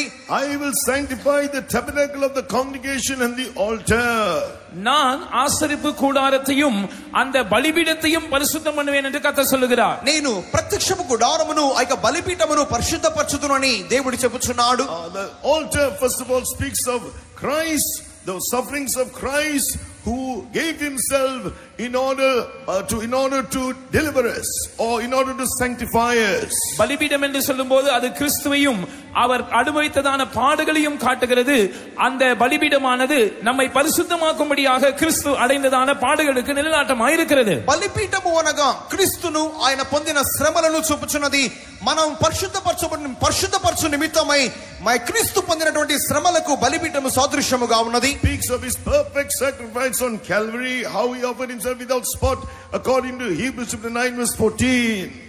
எபிரேயர் 9ஆம் அதிகாரம் 14ஆம் வசனத்தின்படி தம்மை தாமே பழுதற்ற பலியாக இயேசு கல்வாரியிலே பலியாக ஒப்பு கொடுத்தாரே, அந்த பூர்ணமான பலியை இந்த பலிபீடம் காட்டுகிறது. ఈ యొక్క బలిపీఠము అనగా హెబ్రీయులు 9వ అధ్యాయం 14వ వాక్యములో చెప్పిన రీతిగా నిర్దోషమైన బలిగా తన్ను తాను సంపూర్ణమైన బలిగా కల్వారి శిలువలో తన్ను మార్చుకున్నటువంటి ఆ యొక్క బలికి సాదృశ్యముగా ఉన్నది. At the same time as Christ gave himself as a perfect sacrifice, we too, the New Testament church, according to Romans 12 verse 1, are called to offer ourselves as a living sacrifice upon that altar. இயேசு எப்படி தம்மை ஒரு பழுதற்ற பூர்ணமான பலியாக ஒப்பு கொடுத்தாரோ, புதிய ஏற்பாட்டு சபையாகிய நாம் ரோமர் 12ஆம் அதிகாரம் 1ஆம் வசனத்தின்படி அந்த பலிபீடத்தின் மேல் நாம் நம்மை ஜீவ பலியாய் ஒப்பு கொடுக்க வேண்டியவர்களாய் இருக்கிறோம். క్రీస్తు ఏ విధముగా నిర్దోషమైన బలిగాను మనపూర్వకమైన సంపూర్ణమైన బలిగా తను తాను ఆయన అప్పగించుకొని ఉన్నాడో, నూతన నిబంధన సంఘమైన మనము కూడా రోమా పత్రిక 12వ అధ్యాయం 1వ వాక్యములో చెప్పబడిన రీతిగా సజీవమైన యాగముగా మనలను ఒక సంపూర్ణమైన బలిగా సమర్పించుకొనవలెను. According to Romans chapter 15 verse 16, the offering up of the Gentiles might be acceptable, being sanctified by the Holy Ghost. ரோமர் 15ஆம் அதிகாரம் 16ஆம் வசனத்திலே நாம் வாசிக்கிற பிரகாரமாக புறஜாதியாராகிய பலி பரிசுத்த ஆவியினாலே பரிசுத்தமாக்கப்பட்டு தேவனால் அங்கீகரிக்கப்படக்கூடியதாக இருக்கிறது. రోమా పత్రిక 15వ అధ్యాయం 16వ వాక్యంలో చెప్పబడిన రీతిగా అన్యజనులు అనర్పణ పరిశుద్ధాత్మ వలన పరిశుద్ధపరచబడి దేవునికి ప్రీతికరముగా మార్చబడుచున్నది. All the fire burned upon the altar, we need that fire, the sanctifying fire of the Holy Ghost in our lives. அந்த பலிபீடத்தின் மேல் பற்றி எரிகிறதான அக்கினியை நம்முடைய ஜீவியத்தை பரிசுத்தமாக்கும்படி நம்முடைய ஜீவியத்திலே பற்றி எரிகிறதான பரிசுத்த ஆவியின் அக்கினியோடு நாம் ஒப்பிட்டு பேசலாம். ఆ యొక్క బలిపీఠం మీద మండుచున్నటువంటి ఆ యొక్క అగ్ని అన్నది మన జీవితములో మనలను పరిశుద్ధపరచు నిమిత్తమై దేవుడు పంపుచున్నటువంటి పరిశుద్ధాత్మ అగ్నికి సాదృశ్యముగా మాట్లాడుచున్నాము. God is giving us grace also to partake of his sufferings and also to be found perfect in him. நாம் அவருடைய பாடுகளுக்கு பங்காளிகளாய் மாறும்படியாகவும் அவருக்குள் நாம் பூரணமாக்கப்பட்டவர்களாய் காணப்படும்படியாகவும் கர்த்தர் நமக்கு கிருபையை அளித்துக் கொண்டே இருக்கிறார். ఆయన శ్రమలలో మనం పాలిభాగస్తులుగా మార్చబడు నిమిత్తముగాను శ్రమల మూలముగా మనం సంపూర్ణత నొందినట్లుగాను ఆయన మనకు కృపను అనుగ్రహించుచున్నాడు. Yes, he promises the tabernacle will be sanctified by my glory. ஆசரிப்பு கூடாரம் என்னுடைய மகிமையினால் பரிசுத்தமாக்கப்படும் என்று அவர் நமக்கு வாக்குத்தத்தம் பண்ணுகிறார். ప్రత్యక్షపు గుడారము నా మహిమ మూలముగా పరిశుద్ధపరచబడును అని ఆయన వాగ్దానం చేయుచున్నాడు. I will sanctify the tabernacle of the congregation. நான் ஆசரிப்பு கூடாரத்தை பரிசுத்தமாக்குவேன். నేను ప్రత్యక్షపు గుడారమును పరిశుద్ధపరచుదును. The tabernacle of the congregation now can refer to man who is made up of a body, soul and spirit. இந்த ஆசரிப்பு கூடாரம் என்பதை இப்பொழுது நாம் ஆவி, ஆத்துமா, சரீரம் ஆகிய மூன்று பகுதிகளை உள்ளடக்கிய மனிதனோடு ஒப்பிட்டு பேசலாம். ఈ ప్రత్యక్ష గుడారము అనేది ప్రాణాత్మ దేహము అన్నటువంటి మూడు భాగములు కలిగినటువంటి మనుషునికి పోలికగా మాట్లాడవచ్చును. The word of God says that Moses reared up the tabernacle in chapter 40 verse 16 according to all that God commanded him. யாத்ராகமம் 40ஆம் அதிகாரம் 16ஆம் வசனத்திலே தேவன் கணக்கு கற்பித்தபடி எல்லாம் மோசே செய்து ஆசரிப்பு கூடாரத்தை கட்டி எழுப்பி அந்த வேலையை முடித்தான் என்று நாம் பார்க்கிறோம். నిర్గమాకాండము 40వ అధ్యాయం 16వ వాక్యంలో చెప్పబడిన రీతిగా దేవుడు తనకు ఆజ్ఞాపించిన సమస్తమైన నియమముల ప్రకారముగా మోషే ఆ యొక్క ప్రత్యక్ష గుడారమును కట్టి లేపి ఉన్నాడు, కట్టి ముగించి ఉన్నాడు అని చదువుచున్నాము. According to Exodus chapter 40 verse 33, when he finished all that work according to what God commanded him, verse 34, the glory of God filled the tabernacle. யாத்ராகமம் 40ஆம் அதிகாரம் 33ஆம் வசனத்திலே கர்த்தர் தனக்கு கட்டளையிட்டபடி எல்லாம் மோசே ஆசரிப்பு கூடாரத்தை ஸ்தாபனம் பண்ணி அந்த வேலையை முடித்தபோது 34ஆம் வசனத்திலே கர்த்தருடைய மகிமை வாசஸ்தலத்தை நிரப்பினது. నిర్గమాకాండము 40వ అధ్యాయం 33వ వాక్యములో ఆ యొక్క మోషే దేవుడు చెప్పిన ప్రకారముగా చేసి ఆ యొక్క ప్రత్యక్ష గుడారమును నిలిపిన తరువాత 34వ వాక్యములో చదువుచున్నాము, దేవుని మహిమ ప్రత్యక్ష గుడారమును కమ్ముకొని ఉన్నది. Man who disobeyed God's will out of his pride and rebellion, his body, soul and spirit was no more united. மனிதன் தேவனுடைய வார்த்தைக்கு அவன் முரட்டாட்டம் காண்பித்த போது, தன்னுடைய பெருமை நிமித்தமாக அவன் கீழ்ப்படியாமையும் முரட்டாட்டம் உள்ளவனாய் மாறின போது, அவனுடைய ஆவி, ஆத்துமா, சரீரம் ஒன்றா இருக்காமல் அது பிரிந்து போனதாக காணப்பட்டது. దేవుని యొక్క మాటకు మానవుడు అతిక్రమణ చూపినప్పుడు అతని యొక్క ప్రాణాత్మ శరీరము అవి ఏకముగా ఉండక ఒకదానితో ఒకటి విడిపోయినట్లుగా కనబడుచున్నవి. If we will give our lives according to Hebrews chapter 10 verse 10 to give our bodies to be sanctified through as Jesus gave his body to do the will of the Father, இயேசு எப்படி பிதாவின் சித்தத்தை செய்யும்படியாய் தன்னுடைய சரீரத்தை ஒப்புக் கொடுத்தாரோ அதே போல நாமும் நம்முடைய சரீரம் பரிசுத்தமாக்கப்படும்படியாக எபிரேயர் 10ஆம் அதிகாரம் 10ஆம் வசனத்தின்படி நம்முடைய சரீரங்களை ஒப்புக் கொடுக்கும் பட்சத்தில் తండ్రి యొక్క చిత్తము చేయ నిమిత్తమై యేసుక్రీస్తు ఏ విధముగా తన యొక్క శరీరమును అప్పగించి ఉన్నాడో ఆ విధముగానే సంపూర్ణతనందు నిమిత్తమై మనము కూడా మన యొక్క శరీరములను సమర్పించినట్లుగా హెబ్రీయులు 10:10 ప్రకారముగా చదివినప్పుడు,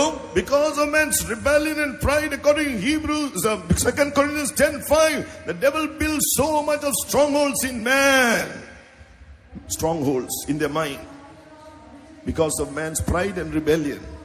எபிரேயர் 10ஆம் அதிகாரம் 5ஆம் வசனத்தில் நாம் 2 Corinthians 10:5, 2 கொரிந்தியர் 10ஆம் அதிகாரம் 5ஆம் வசனத்தில் நாம் வாசிக்கிறது போல, மனிதனுடைய பெருமை மற்றும் தேவனுக்கு விரோதமாய் அவன் செய்கிறதான கலகத்தின் நிமித்தமாக 2 கொரிந்தியர் 10ஆம் அதிகாரம் 5ஆம் வசனத்தில் சொல்லப்பட்டிருக்கிறபடி பிசாசு மனிதனுடைய மனதிலே அவன் strongholds, அவன் அரண்களை கட்டி எழுப்புகிறான்.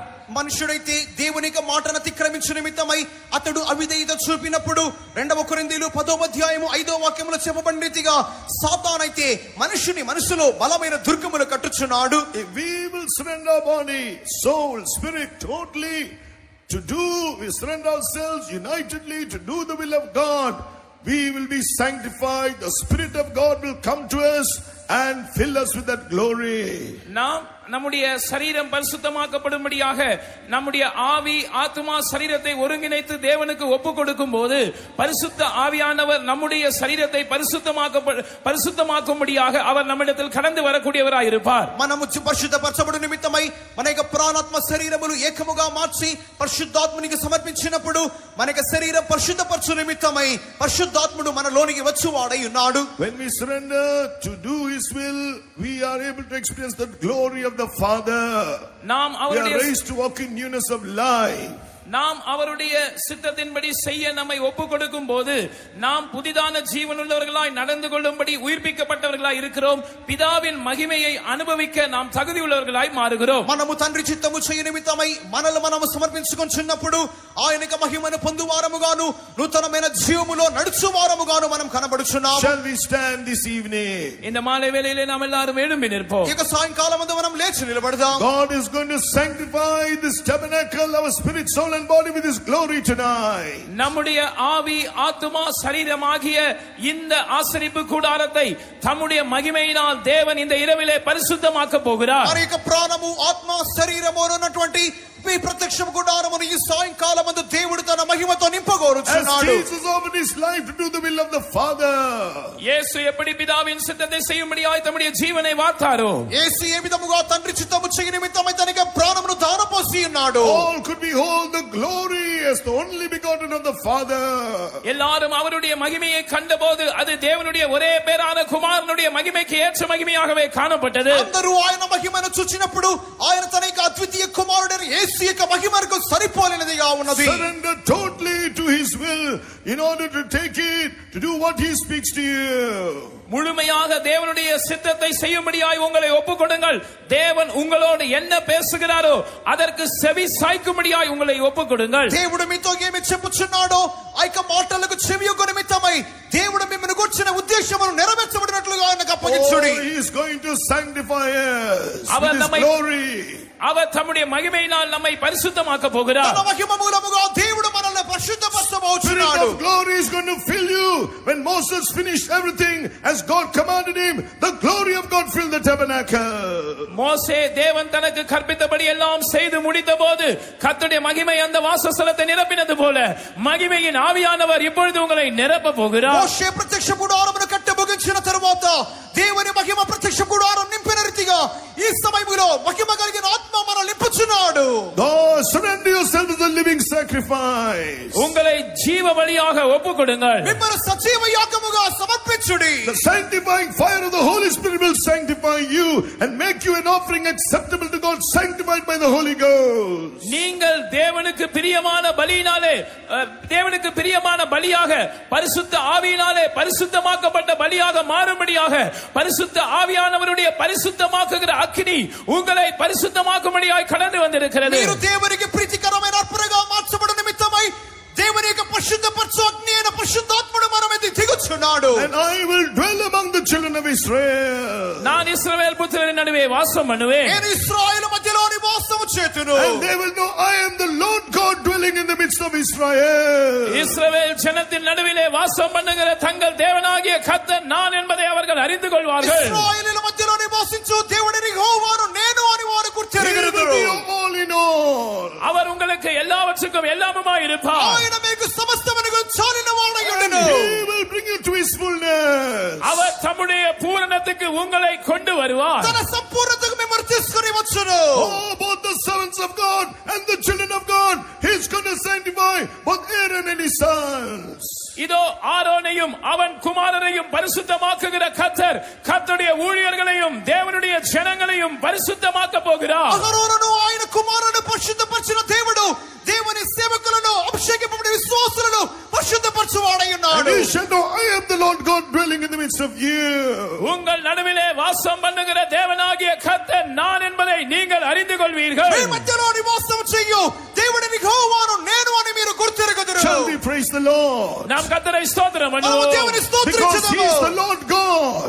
ஏனென்றால் அவர் நம்முடைய தேவனாகிய கர்த்தர். ఎందుకనగా ఆయనే మన దేవుడైన Praise Jehovah. him because he is the Lord God. அவர் தேவனாகிய கர்த்தராய் இருக்கிறபடியால் நாம் அவரை ஸ்தோத்திரம் ఆయన பண்ணுவோம். దేవుడైన యెహోవాగా ఉన్నందువలన Let his స్తుతించుదాము. glory fill your life. அவருடைய மகிமை உங்களுடைய ஜீவியத்தை நிரப்புவதாக. తన మహిమ మీ జీవితమును నింపునుగాక. Let his fire sanctify you. அவருடைய அக்கினி உங்களை பரிசுத்தமாக்குவதாக. ఆయన అగ్ని మిమ్మల్ని పరిశుద్ధపరచునుగాక. Praise him, praise him. அவரை துதியுங்கள், அவரை ఆయన துதியுங்கள். స్తోత్రించుడి, He's స్తోత్రించుడి. coming down with his glory. இதோ அவர் உங்கள் மேல் தம்முடைய மகிமையோடு இறங்கி வருகிறார். ఇప్పుడు తన మహిమతో మీ మీద The దిగుచున్నాడు. glory of God is filling this tabernacle. இதோ இந்த வாசஸ்தலத்தை தேவனுடைய மகிமை நிரப்புகிறது. ఈ పరిశుద్ధ స్థలమును దేవుని మహిమ నింపుచున్నది. Hallelujah, hallelujah. Praise you, praise you, praise you. நான் பரிசுத்தராயிருங்கள் என்றே நான் பரிசுத்தராயிருங்கள் என்றே பரிசுத்தமாக்கும் நீ வசனத்தினால் பரிசுத்தமாக்கும் நீ வசனத்தினால் கரைதிரையற்ற பரிசுத்தராகிற ஆவியாக்குவித்தே கரைதிரையற்ற பரிசுத்தராகிற ஆவியாக்குவித்தே பரிசுத்தராயிருங்களே நான் பரிசுத்தராயிருங்களே பரிசுத்தமாக்கும் நீ வசனத்தினால் பரிசுத்தமாக்கும் நீ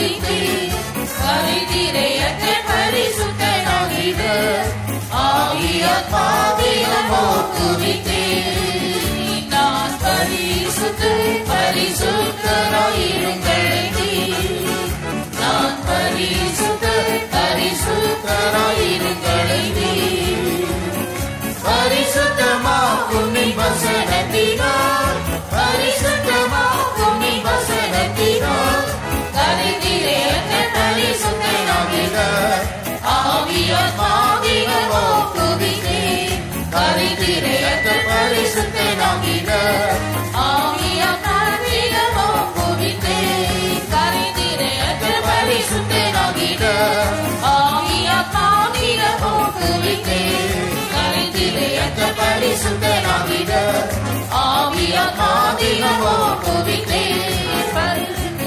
பரிசுத்தனாகிட ஆவியாத்மாவினமோ குவித்தேன்.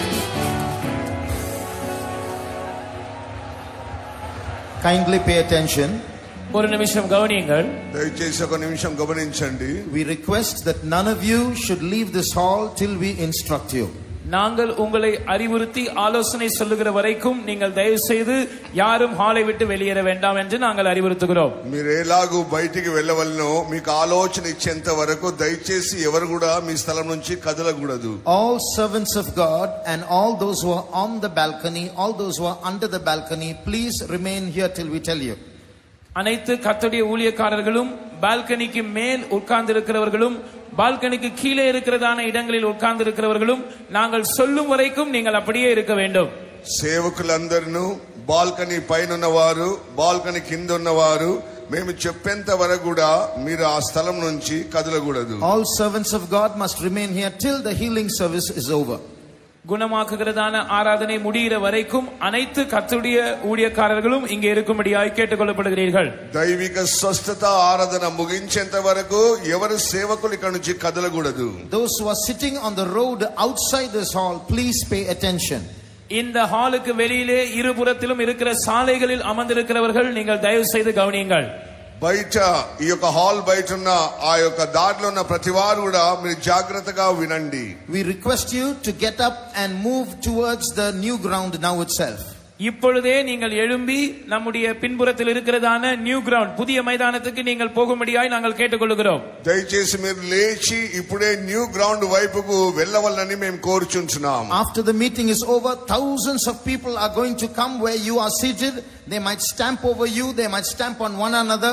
To avoid this stampede, please get up and move towards the accommodation ground immediately. இந்த கூட்டம் முடியும் போது ஆயிரக்கணக்கான ஜனங்கள் இப்பொழுது நீங்கள் உட்கார்ந்து இருக்கிற இடத்திற்கு தான் வரப்போகிறார்கள். ஜன நெரிசல் உண்டாகி அவர்கள் ஒருவரை ஒருவர் மிதித்துக் கொள்ளாதபடிக்கு இல்லாவிட்டால் உங்களை மிதித்து விடாதபடிக்கு நீங்கள் தயவு செய்து இப்பொழுது எழும்பி நீங்கள் நியூ கிரவுண்டுக்கு நேராக நடந்து போகும்படியாக கேட்டுக்கொள்ளப்படுகிறீர்கள். ఇప్పుడు హాల్లో ఉన్న వేల కొద్ది జనులు బయటికి వస్తున్నారు. మీరున్న స్థలంలోనే నిలిచి ఉన్నట్లయితే ఒకరిపైన ఒకరు పడిపోయి అది కష్టతరంగా మార్చబడుతుంది కనుక దయచేసి మీరు లేచి ఆ యొక్క న్యూ గ్రౌండ్ వైపు వెళ్ళవలని మేము కోరుచున్నాం. We request all the volunteers to ask those who are seated outside to get up and create a road again. Volunteers எல்லாருக்கும் எங்களுடைய அன்பான வேண்டுகோள், வெளியிலே அந்த சாலைகளில் உட்கார்ந்து இருக்கிறவர்களை நீங்கள் தயவு செய்து எழுப்பி அவர்கள் நியூ கிரவுண்டுக்கு போகும்படியாக அவர்களை வழி நடத்துங்கள்.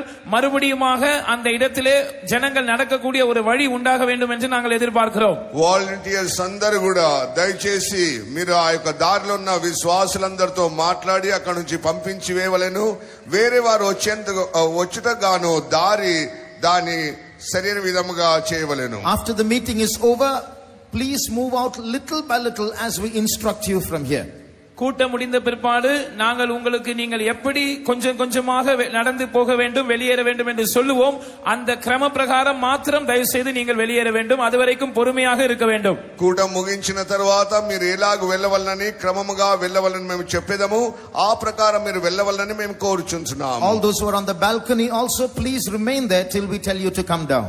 பால்கனியில உட்கார்ந்து இருக்கிறவர்கள் தயவு செய்து நீங்கள் கீழே இறங்கி வரும்படி நாங்கள் உங்களுக்கு சொல்லுகிற வரைக்கும் நீங்கள் அங்கே இருக்கும்படியாய் கேட்டுக்கொள்கிறோம். బాల్కనీ ఉన్న వాళ్ళందరూ కూడా మేము చెప్పేంత వరకు దయచేసి మీరు కిందికి దిగవద్దు, మీరు అక్కడనే ఉండవలెను. நான் பரிசுத்தனாயிருக்கிறேன்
hallelujah, hallelujah, hallelujah.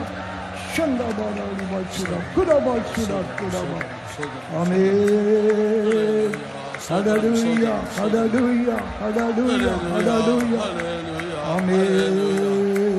Hallelujah, hallelujah, hallelujah. Amen.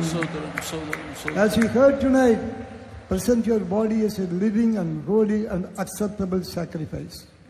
நாம் இன்றைக்கு இரவு கேள்விப்பட்டது போல நம்முடைய சரீரங்களை పరిశుద్ధமும் దేవునికి ప్రియమైన జీవ బలియాగా நாம் ఒప్పు கொடுப்போமாக. ఈ రాత్రి వేళ మీరు విన్న వాక్య ప్రకారముగా మన యొక్క ప్రాణాత్మ శరీరమును దేవునికి సజీవ యాగముగా పరిశుద్ధత కొరకు అర్పించవలెను. Place your bodies on the altar.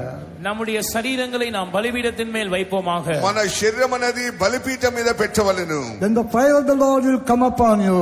அப்பொழுது கர்த்தருடைய அக்கினி உங்கள் மேல் இறங்கி வரும். అప్పుడు దేవుని యొక్క అగ్ని నీ మీదకి దిగి వచ్చుచున్నది. That anointing will heal your sickness. அந்த அபிஷேகமானது உங்களுடைய வியாதியை சுகமாக்கும். అభిషేకము నీ వ్యాధిని స్వస్థపరచుచున్నది. If the Spirit of God that raised Jesus from the dead dwelleth in you, you will also quicken your mortal body by the Spirit that dwelleth in you. கிறிஸ்துவை மரித்தோரிலிருந்து எழுப்பினவருடைய ஆவி உங்களில் வாசமாய் இருந்தால் உங்களில் வாசமாய் இருக்கிற தம்முடைய ஆவியினாலே சாவுக்கு ஏதுவான உங்கள் சரீரங்களை அவர் உயிர்ப்பிப்பார். యేసుక్రీస్తును లేపినవన ఆత్మ మీలో నివసించినట్లయితే యేసుక్రీస్తును లేపినవాడు చావనకు లోనైన మీ శరీరములను మీలో నివసిస్తున్న తన ఆత్మ ద్వారా జీవింపజేయును. Where the Spirit of the Lord is, there is liberty. கர்த்தருடைய ஆவி எங்கேயோ அங்கே விடுதலை உண்டு. దేవుని యొక్క ఆత్మ ఎక్కడ ఉన్నదో అక్కడ స్వతంత్రం ఉంటున్నది. Present your body as a living and holy and acceptable sacrifice. உங்கள் சரீரங்களை பரிசுத்தமும் தேவனுக்கு பிரியமுமான ஜீவ பலிகளாய் ஒப்புக்கொடுங்கள். దేవునికి పరిశుద్ధముగాను దేవునికి సజీవ యాగముగాను మీ శరీరములను సమర్పించుకొనుడి. Oh, he is going to quicken your mortal body and heal your sickness. இப்பொழுது உங்களுடைய சாவுக்கு ஏதுவான சரீரத்தை அவர் உயிர்ப்பித்து உங்கள் நோய்களை குணமாக்க போகிறார். నీ చావునకు హేతుగా మార్చబడుచున్న నీ శరీరమును ఆయనను జీవించజేయబోచున్నాడు. Let the Spirit of God come upon us. கர்த்தருடைய ஆவியானவர் நம்மேல் இறங்கி வரட்டும். దేవుని యొక్క అభిషేకమైన ఆత్మ మన మీద దిగి రానివ్వండి. Receive healing and deliverance. சுகத்தையும் விடுதலையும் பெற்றுக்கொள்ளுங்கள். విడుదలను స్వస్థతను పొందుకొనుడి. Amen. Hallelujah, hallelujah, hallelujah, hallelujah. Amen. Jesus. Hallelujah, hallelujah, hallelujah. Amen. உயிர்ப்பிக்கும் வல்லமையே நம்மை உயிர்ப்பிக்கும் வல்லமையே உயிர்ப்பிக்கும் வல்லமையே நம்மை உயிர்ப்பிக்கும் வல்லமையே நிறைவான ஜீவனிலே இது மரித்தோரை உயிர்ப்பிக்குமே நிறைவான ஜீவனிலே இது மரித்தோரை உயிர்ப்பிக்குமே உயிர்ப்பிக்கும் வல்லமையே நம்மை உயிர்ப்பிக்கும் வல்லமையே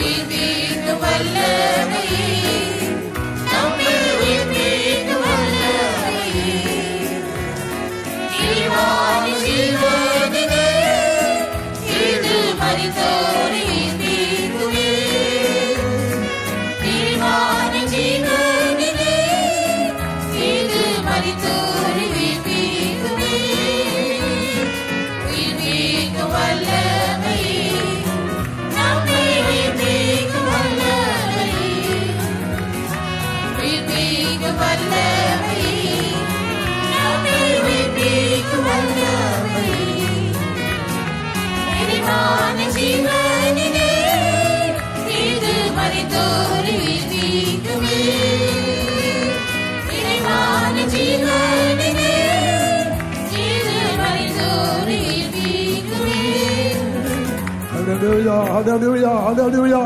Amen. Hallelujah. Oh, the resurrection power is working in our midst.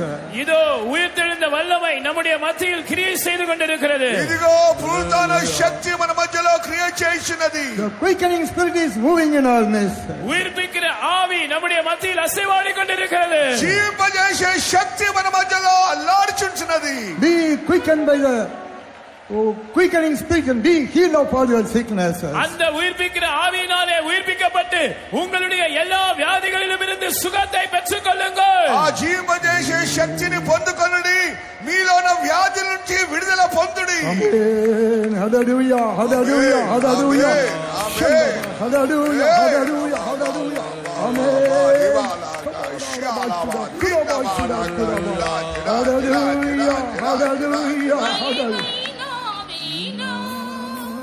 மணிச்சாயலின் மாற்றுவதோ மகிமை நாவீனா மணிச்சாயலின் மாற்றுவதோ மாறி கண்ணிமை நிறம் மகிமையோடு ஈர்த்திடுவோம் மாறி கண்ணிமை நிறம் மகிமையோடு ஈர்த்திடுவோம் மகிமை நாவீனா மணிச்சாயலின் மாற்றுவதோ மகிமை நாவீனா மணிச்சாயலின் மாற்றுவதோ மாறி கண்ணிமை நிறம் மகிமையோடு ஈர்த்திடுவோம் மாறி கண்ணிமை நிறம் மகிமையோடு ஈர்த்திடுவோம்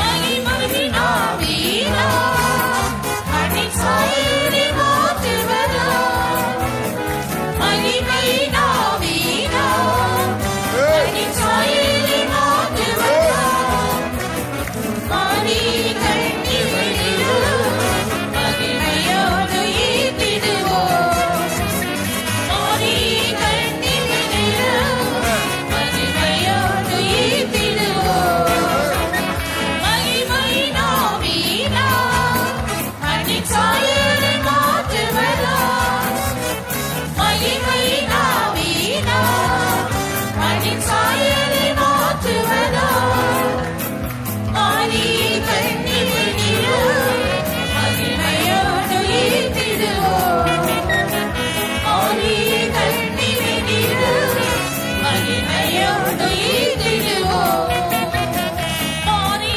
கண்ணிமை நிறம் மகிமையோடு ஈர்த்திடுவோம் மாறி கண்ணிமை நிறம் மகிமையோடு ஈர்த்திடுவோம் மாறி கண்ணிமை நிறம் மகிமையோடு ஈர்த்திடுவோம் மாறி கண்ணிமை நிறம் மகிமையோடு ஈர்த்திடுவோம் மாறி கண்ணிமை நிறம் மகிமையோடு ஈர்த்திடுவோம்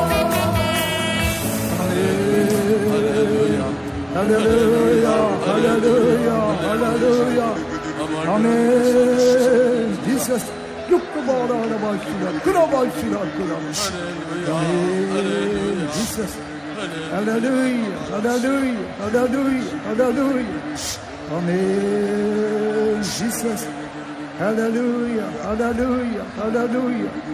Oh, praise you, God. Praise you, God. Amen. Jesus. Hallelujah. Hallelujah. Hallelujah. Amen. Jesus. Hallelujah. Hallelujah. Hallelujah. Amen. Hallelujah. Hallelujah. Hallelujah. Shanga Bala Chuda Kudama Chuda Kudama Shanga Bala Chuda Kudama Chuda Kudama Chuda. Hallelujah. Hallelujah. Hallelujah. Amen. Jesus. Hallelujah. Hallelujah. Amen. Jesus. Thank you, Jesus. Amen. Hallelujah. Hallelujah. Hallelujah. Amen. Hallelujah. Even tonight, the Lord has filled us with the spirit of glory. இந்த இரவிலும் தேவன் தம்முடைய மகிமையின் ஆவியினால் நம்மை நிரப்பி இருக்கிறார். దేవుడి రాత్రివేళ తన మహిమగల ఆత్మచేత నింపి ఉన్నాడు. And he has quickened our mortal body and delivered us from all our sickness and weakness by faith shall you all praise God. அவர் நம்முடைய சாவுக்கு ஏதுவான சரீரங்களை உயிர்ப்பித்திருக்கிறார். நம்முடைய எல்லா பலவீனங்கள் வியாதிகளிலிருந்து நம்மை விடுவித்திருக்கிறார். விசுவாசமுள்ளவர்களாய் நாம் எல்லாரும் கர்த்தரை ஸ்தோத்திரம் பண்ணுவோம். మన శరీరమును దేవుడు విడుదల చేసి వ్యాధి బాధిత నుంచి విడిపించినందుకే విశ్వాసం ద్వారా చేతులెత్తి స్తోత్రం చేయడము. Praise the Lord, praise the Lord, praise the Lord, praise the Lord, praise the Lord. Hallelujah, hallelujah, hallelujah. Amen. Hallelujah, hallelujah, hallelujah, hallelujah. Amen. Jesus, hallelujah. The hidden mystery which was in the mind of God was revealed to us tonight through the word of God. So you all praise God for that. தேவனுடைய மனதில் மறைந்திருந்ததான ரகசியமானது தேவ வார்த்தையினாலே இந்த இரவு நமக்கு வெளிப்படுத்தப்பட்டபடியால் நாம் கர்த்தரை ஸ்தோத்திரம் பண்ணுவோம். దేవుని మనసులో ఉంచిన ఆ యొక్క మర్మములను దేవుని రాత్రివేళ తన వాక్యం ద్వారా బయలుపరిచినందుకే దేవునికి స్తోత్రం చేయడము. Praise the Lord, praise the Lord, praise the Lord, praise the Lord, praise the Lord. Hallelujah, hallelujah, hallelujah. Amen. Hallelujah, hallelujah, hallelujah. Amen. Hallelujah, hallelujah. Hallelujah. Tabernacle is a shadow for the eternal kingdom of God. தேவனுடைய நித்தியமான ராஜ்யத்துக்காக நாம் நம்மை ஆயத்தப்படுத்த வேண்டியவர்களாய் இருக்கிறோம். దేవుని యొక్క రాజ్యం నిమిత్తం మనల్ని సిద్ధపరిచి వారుగా ఉంచున్నాము. Tabernacle is a shadow for the eternal kingdom of God. ஆசரிப்பு கூடாரமானது தேவனுடைய நித்திய ராஜ்யத்துக்கு நிழலாட்டமாய் இருக்கிறது. ప్రత్యక్ష గుడారం అనేది పరలోకమునకు ఛాయగా కనబడుచుంటున్నది. Even tonight the Lord spoke to us how we can become the tabernacle of God. இந்த இரவிலும் நாம் எப்படி தேவனுடைய வாசஸ்தலமாய் மாற முடியும் என்பதை குறித்து தேவன் நம்மோடு பேசினார். ఈ రాత్రి వేళ మనం దేవుని యొక్క నివాస స్థలముగా ఎలాగో మారవల్లని దేవుడు మనతో మాట్లాడి ఉంటున్నాడు. The tabernacle of God is with man. தேவனுடைய வாசஸ்தலம் மனுஷர்கள் மத்தியிலே இருக்கிறது. దేవుని యొక్క నివాసం మనుషుల మధ్యలో ఉంచున్నది. And he will be their God and they will be his people. அவர்கள் அவருடைய ஜனமாய் இருப்பார்கள். அவர் அவர்களுடைய தேவனாய் இருப்பார். వారు ఆయన ప్రజలై ఉందురు, ఆయన వారికి దేవుడై ఉండును. Oh, we are going to eternal kingdom of God. நாம் தேவனுடைய நித்திய ராஜ்யத்துக்கு கடந்து போய் கொண்டிருக்கிறோம். మనము నిత్య రాజ్యంలోనికి దేవుని యొక్క రాజ్యంలోనికి ప్రవేశించబోచున్నాము. We are not going to new earth or new heaven, but we are going to New Jerusalem and Zion. That is the most holy place. So we all praise God for that. நாம் புதிய பூமிக்கோ புதிய வானத்துக்கோ போகிறவர்கள் அல்ல. நாம் மகா பரிசுத்த ஸ்தலமாகிய சீயோனுக்கும் எருசலேமுக்கும் சென்று கொண்டிருக்கிறோம். அதற்காக நாம் கர்த்தரை ஸ்தோத்திரம் பண்ணுவோம். మన నూతన భూమి నూతన ఆకాశం వెళ్ళడం లేదు, కానీ అతి పరిశుద్ధ స్థలమైన సియోన్ యెరూషలేముకు మనం వెళ్ళబోచున్నాము కనుక స్తోత్రం చేయడము. Praise the Lord, praise the Lord, praise the Lord, praise the Lord, praise the Lord. Hallelujah, hallelujah, hallelujah. Amen, hallelujah. For all the precious truths revealed to us tonight, shall we all praise God. இந்த இரவிலே நமக்கு வெளிப்படுத்தப்பட்டதான எல்லா விலையேற பெற்ற சத்தியங்களுக்காக நாம் கர்த்தரை ஸ்தோத்திரம் பண்ணுவோம். రాత్రి వేళ దేవుడు మనకు బయలుపరిచిన బహుమూల్య సత్యముల కొరకే దేవునికి స్తోత్రం చేయడము. Praise the Lord, praise the Lord, praise the Lord, praise the Lord, praise the Lord, praise the Lord, praise the Lord, praise the Lord. Praise God the Father, Son and the Holy Spirit. பிதா குமாரன் பரிசுத்த ஆவியானவராகிய தேவனை ஸ்தோத்திரம் பண்ணுவோம். తండ్రి కుమార పరిశుద్ధాత్మ దేవునికి స్తోత్రం చేయడము. Praise the Lord, praise the Lord, praise the Lord. Hallelujah, hallelujah, hallelujah, hallelujah. Let's pray. ഞങ്ങളുടെ സ്വർഗീയ പിതാവേ, നന്ദി പ്രാർത്ഥനയോടെ ഞങ്ങൾ തിരുമേനിയെ സ്തുതിക്കുന്നു. ഞങ്ങളെ ഈ ദേശത്തെ സ്നേഹിച്ചതിനാൽ ഈ വർഷം കൂടി ഞങ്ങൾക്ക് ഇതുപോലെ ഒരു കൺവെൻഷൻ തന്നതിനായിട്ട് നന്ദിയോട് സ്തോത്രം. ഞങ്ങളുടെ കൺവെൻഷന്റെ 1-ാം ദിവസം മുതൽ ഇതുവരെയും വിവിധ രീതിയിൽ കർത്താവ് ഞങ്ങളോടുകൂടെ ഇടപെട്ടുകൊണ്ടിരുന്നതിനായി സ്തോത്രം. സ്വർഗം ഞങ്ങൾക്കായി തുറക്കപ്പെട്ടിരിക്കുന്നതിനായി ക്രിസ്തുയേശു മുഖാന്തരം സ്വർഗത്തിലെ സകല ആത്മീയ അനുഗ്രഹങ്ങളാലും നീ ഞങ്ങളെ അനുഗ്രഹിച്ചുകൊണ്ടിരിക്കുന്നതിനായിട്ട് നന്ദിയോട് സ്തോത്രം. വിവിധ രീതിയിൽ നിന്റെ ജനങ്ങളെ നീ അനുഗ്രഹിച്ചുകൊണ്ടിരിക്കുന്നതിനായി സ്തോത്രം. ആശയോടെ ദാഹത്തോടെ നിന്റെ സന്നിധിയിൽ കടന്നിരിക്കുന്ന ഓരോരുത്തരെയും നീ അറിയുന്നതിനായിട്ട് നന്ദിയോട് സ്തോത്രം. കരുണയുള്ള കർത്താവിന്റെ കരങ്ങൾ ഞങ്ങളെ ഒന്നുകൂടി താഴ്ത്തി സമർപ്പിക്കുന്നു. ഇന്ന് രാത്രിയിലും കർത്താവെ ഞങ്ങളോട് സംസാരിച്ചതിനായി, സിംഹാസനത്തിൽ ഞങ്ങളോട് സംസാരിച്ചതിനായി സ്തോത്രം. നിത്യതയിൽ കർത്താവെ, നിത്യതയെക്കുറിച്ചുള്ള ഒരു വെളിപ്പാട് സമാഗമന കൂടാര മുഖാന്തരം അവിടെ ഞങ്ങൾക്ക് നൽകിയതിനായിട്ട് നന്ദിയോട് സ്തോത്രം ചെയ്യുന്നു. ഞങ്ങൾ ദൈവത്തോടുകൂടെ നിത്യമായി വസിക്കേണ്ടവരാകുന്നു. സമാഗമന കൂടാരത്തിന് മൂന്ന് സ്ഥലങ്ങളുള്ളതുപോലെ കർത്താവേ നിനക്ക് നന്ദിയോടെ സ്തോത്രം. പുതിയ ഭൂമി, പുതിയ ആകാശം, പുതിയ യെരൂശലേം സിയോൻ എന്ന കർത്താവിന്റെ നിത്യവാസസ്ഥലത്തെ കുറിച്ച് വളരെ വ്യക്തമായ നിന്റെ വചനത്തിൽ കൂടെ ഞങ്ങളോട് സംസാരിച്ചതിനായിട്ട് നന്ദിയോടെ സ്തോത്രം. യേശു മുഖാന്തരം ഞങ്ങൾക്ക് തന്നിരിക്കുന്ന വലിയ രക്ഷയെന്ന് തിരുവചനത്തിൽ എഴുതിയിരിക്കുന്നു. ഞങ്ങൾ നീതി വസിക്കുന്ന പുതിയ ആകാശത്തിനും പുതിയ യെരൂശലേമിനുമായി നോക്കി പാർക്കുന്നു. ആകയാൽ നീ ഞങ്ങളോട് സംസാരിച്ച് ഞങ്ങളുടെ എല്ലാ അടിമത്തത്തിൽ ഇസ്രായേൽ ജനങ്ങളെ അടിമദേശത്തിന് പെസഹ കുഞ്ഞാന്റെ രക്തത്തിനാൽ വിടുവിച്ചതുപോലെ യേശു കർത്താവിന്റെ രക്തത്തിനാൽ ഞങ്ങളുടെ പാപങ്ങളെ ഞങ്ങളോട് ക്ഷമിച്ച് ഞങ്ങൾക്ക് വീണ്ടെടുപ്പ് തന്നിരിക്കുന്നതിനായിട്ട് നന്ദിയോട് സ്തോത്രം. ഞങ്ങളെ ശുദ്ധീകരിച്ച് കർത്താവിനോട് ചേരുവാൻ തക്കോണം ജലസ്നാനത്തെ ഞങ്ങൾക്ക് നൽകിയിരിക്കുന്നതിനായിട്ട് നന്ദിയോട് സ്തോത്രം. ഇസ്രായേൽ ജനത്തെ മരുഭൂമിയിൽ കൂടി നടത്തിയതുപോലെ ഞങ്ങളുടെ കർത്താവെ നീ ദൈവത്തിന്റെ ആത്മാവിനാൽ നടത്തുന്നതിനായിട്ട് നന്ദിയോട് സ്തോത്രം ചെയ്യുന്നു. ഇതാ മനുഷ്യരോടുകൂടെ ദൈവത്തിന്റെ കൂടാരം, ദൈവം അവൻ അവരുടെ ദൈവമായിരിക്കും. അവൻ അവരുടെ കണ്ണീരെല്ലാം തുടയ്ക്കും. അതേ, ഇനി ദുഃഖവും മരവിളിയും ഉണ്ടാകില്ല എന്ന് പറഞ്ഞ പോലെ ഒരു വാസസ്ഥലം ഞങ്ങൾക്ക് വേണ്ടി കർത്താവ് ഒരുക്കുന്നു. അതിനായിട്ട് ഞങ്ങളെ ഓരോരുത്തരെയും പേർ ചൊല്ലി വിളിച്ചു.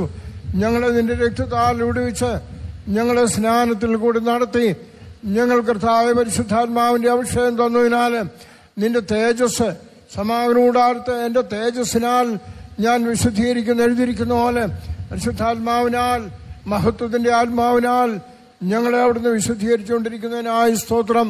പരിശുദ്ധാത്മാവിനാൽ വിശുദ്ധീകരിക്കപ്പെട്ട് ദൈവത്തിന് അംഗീകാരയോഗ്യമായ അതേ യാഗമായി തീരേണ്ടതിനായി ഞങ്ങളെ സമർപ്പിച്ചിരിക്കുന്നു. ഞങ്ങളുടെ ആത്മാവേയും ശരീരത്തെയും അതേ കർത്താവേയും ദൈവവിശുദ്ധത്തിനായി സമർപ്പിക്കുന്നു. ഇന്ന് രാത്രി ദൈവവചനം കേട്ട ഓരോരുത്തരോടും കർത്താവ് തുടർന്ന് ഇടപെട്ടുകൊണ്ടിരിക്കേണ്ടതിനായി സ്തോത്രം. സാക്ഷാലാകുന്ന പോലെ ദൈവത്തിന്റെ വചനമായി നീ ഞങ്ങളോട് സംസാരിച്ചു. അത് മനുഷ്യന്റെ വചനമായിട്ടല്ല, ദൈവത്തിന്റെ വചനമായി തന്നെ ഞങ്ങളോട് സംസാരിച്ചു. വിശ്വസിച്ചവരായ നിങ്ങളിൽ അത് ബലത്തോടെ വ്യാപരിക്കുന്നു എഴുതിയിരിക്കുന്ന പോലെ കർത്താവിന്റെ വചനം ബലത്തോടെ ഓരോരുത്തരും വ്യാപരിക്കേണ്ടതിനായി സ്തോത്രം. വിശുദ്ധീകരിക്കുന്ന മാത്രമല്ല, സൗഖ്യമാക്കേണ്ടതിനായി, ജീവിതത്തിന്റെ എല്ലാ പ്രശ്നങ്ങളിലും ജയം നൽകേണ്ടതിനായി, ജീവനുള്ള പ്രത്യാശ നിങ്ങളെ വഴി നടത്തേണ്ടതിനായി, താവിന്റെ വരവിനായി ഒരുക്കേണ്ടതിനായി ഞങ്ങളെ ഒന്നുകൂടെ താഴ്ത്തുകയും സമർപ്പിക്കുകയും ചെയ്യുന്നു. താവിന്റെ ദാസന്മാരെ അതിനായി ശക്തീകരിച്ചതിനായിട്ട് നന്ദിയോടെ സ്തോത്രം. തുടർന്നും കൂടെ ഇരുന്ന് ഞങ്ങളെ ജയത്തോട് നടത്തുന്നതിന്റെ വരവിനായിട്ട് ഒരുക്കും. യേശുവിന്റെ നാമത്തിൽ തന്നെ പിതാവേ, ആമേൻ. Righteous and holy Father, we praise you and thank you once again for the precious and glorious truths tonight, O God. Yes, Lord, we have redemption and we have forgiveness and we are reconciliation through the blood of Jesus. Therefore we praise and thank you, O God. We are sanctified by the word and by thy blood and by the Spirit. Therefore we praise and thank thee. When we receive salvation, when we give room for when we take water baptism and when we receive the Holy Spirit, we have this experience. Therefore we praise and thank thee, O God. That has given us the consecrated servants of God and apostles to reveal this truth. Therefore we praise and thank thee. Lord, he has given us the ministry of reconciliation and the word of reconciliation. Therefore we praise and thank thee, O God. Help us, Lord, to be reconciled with man and with God so that we can be found in the eternal kingdom of God. Yes, Lord, we are going to enter in the most holy place, that is Zion and Jerusalem. Therefore we praise and thank thee. We commit the people unto thine hands, Lord, that they will live upon the truth which we heard tonight, O God, and become ready for the soon coming of the Lord. We give all the praise and honor and glory to thee. In Jesus' name we pray thee for. Amen. Amen. Now may the grace of our Lord Jesus Christ, the love of God, and the sweet fellowship of the Holy Spirit rest and abide with us with all saints, now and until Jesus comes in glory. Amen. Hallelujah. Hallelujah. Hallelujah. Hallelujah. Hallelujah. Hallelujah.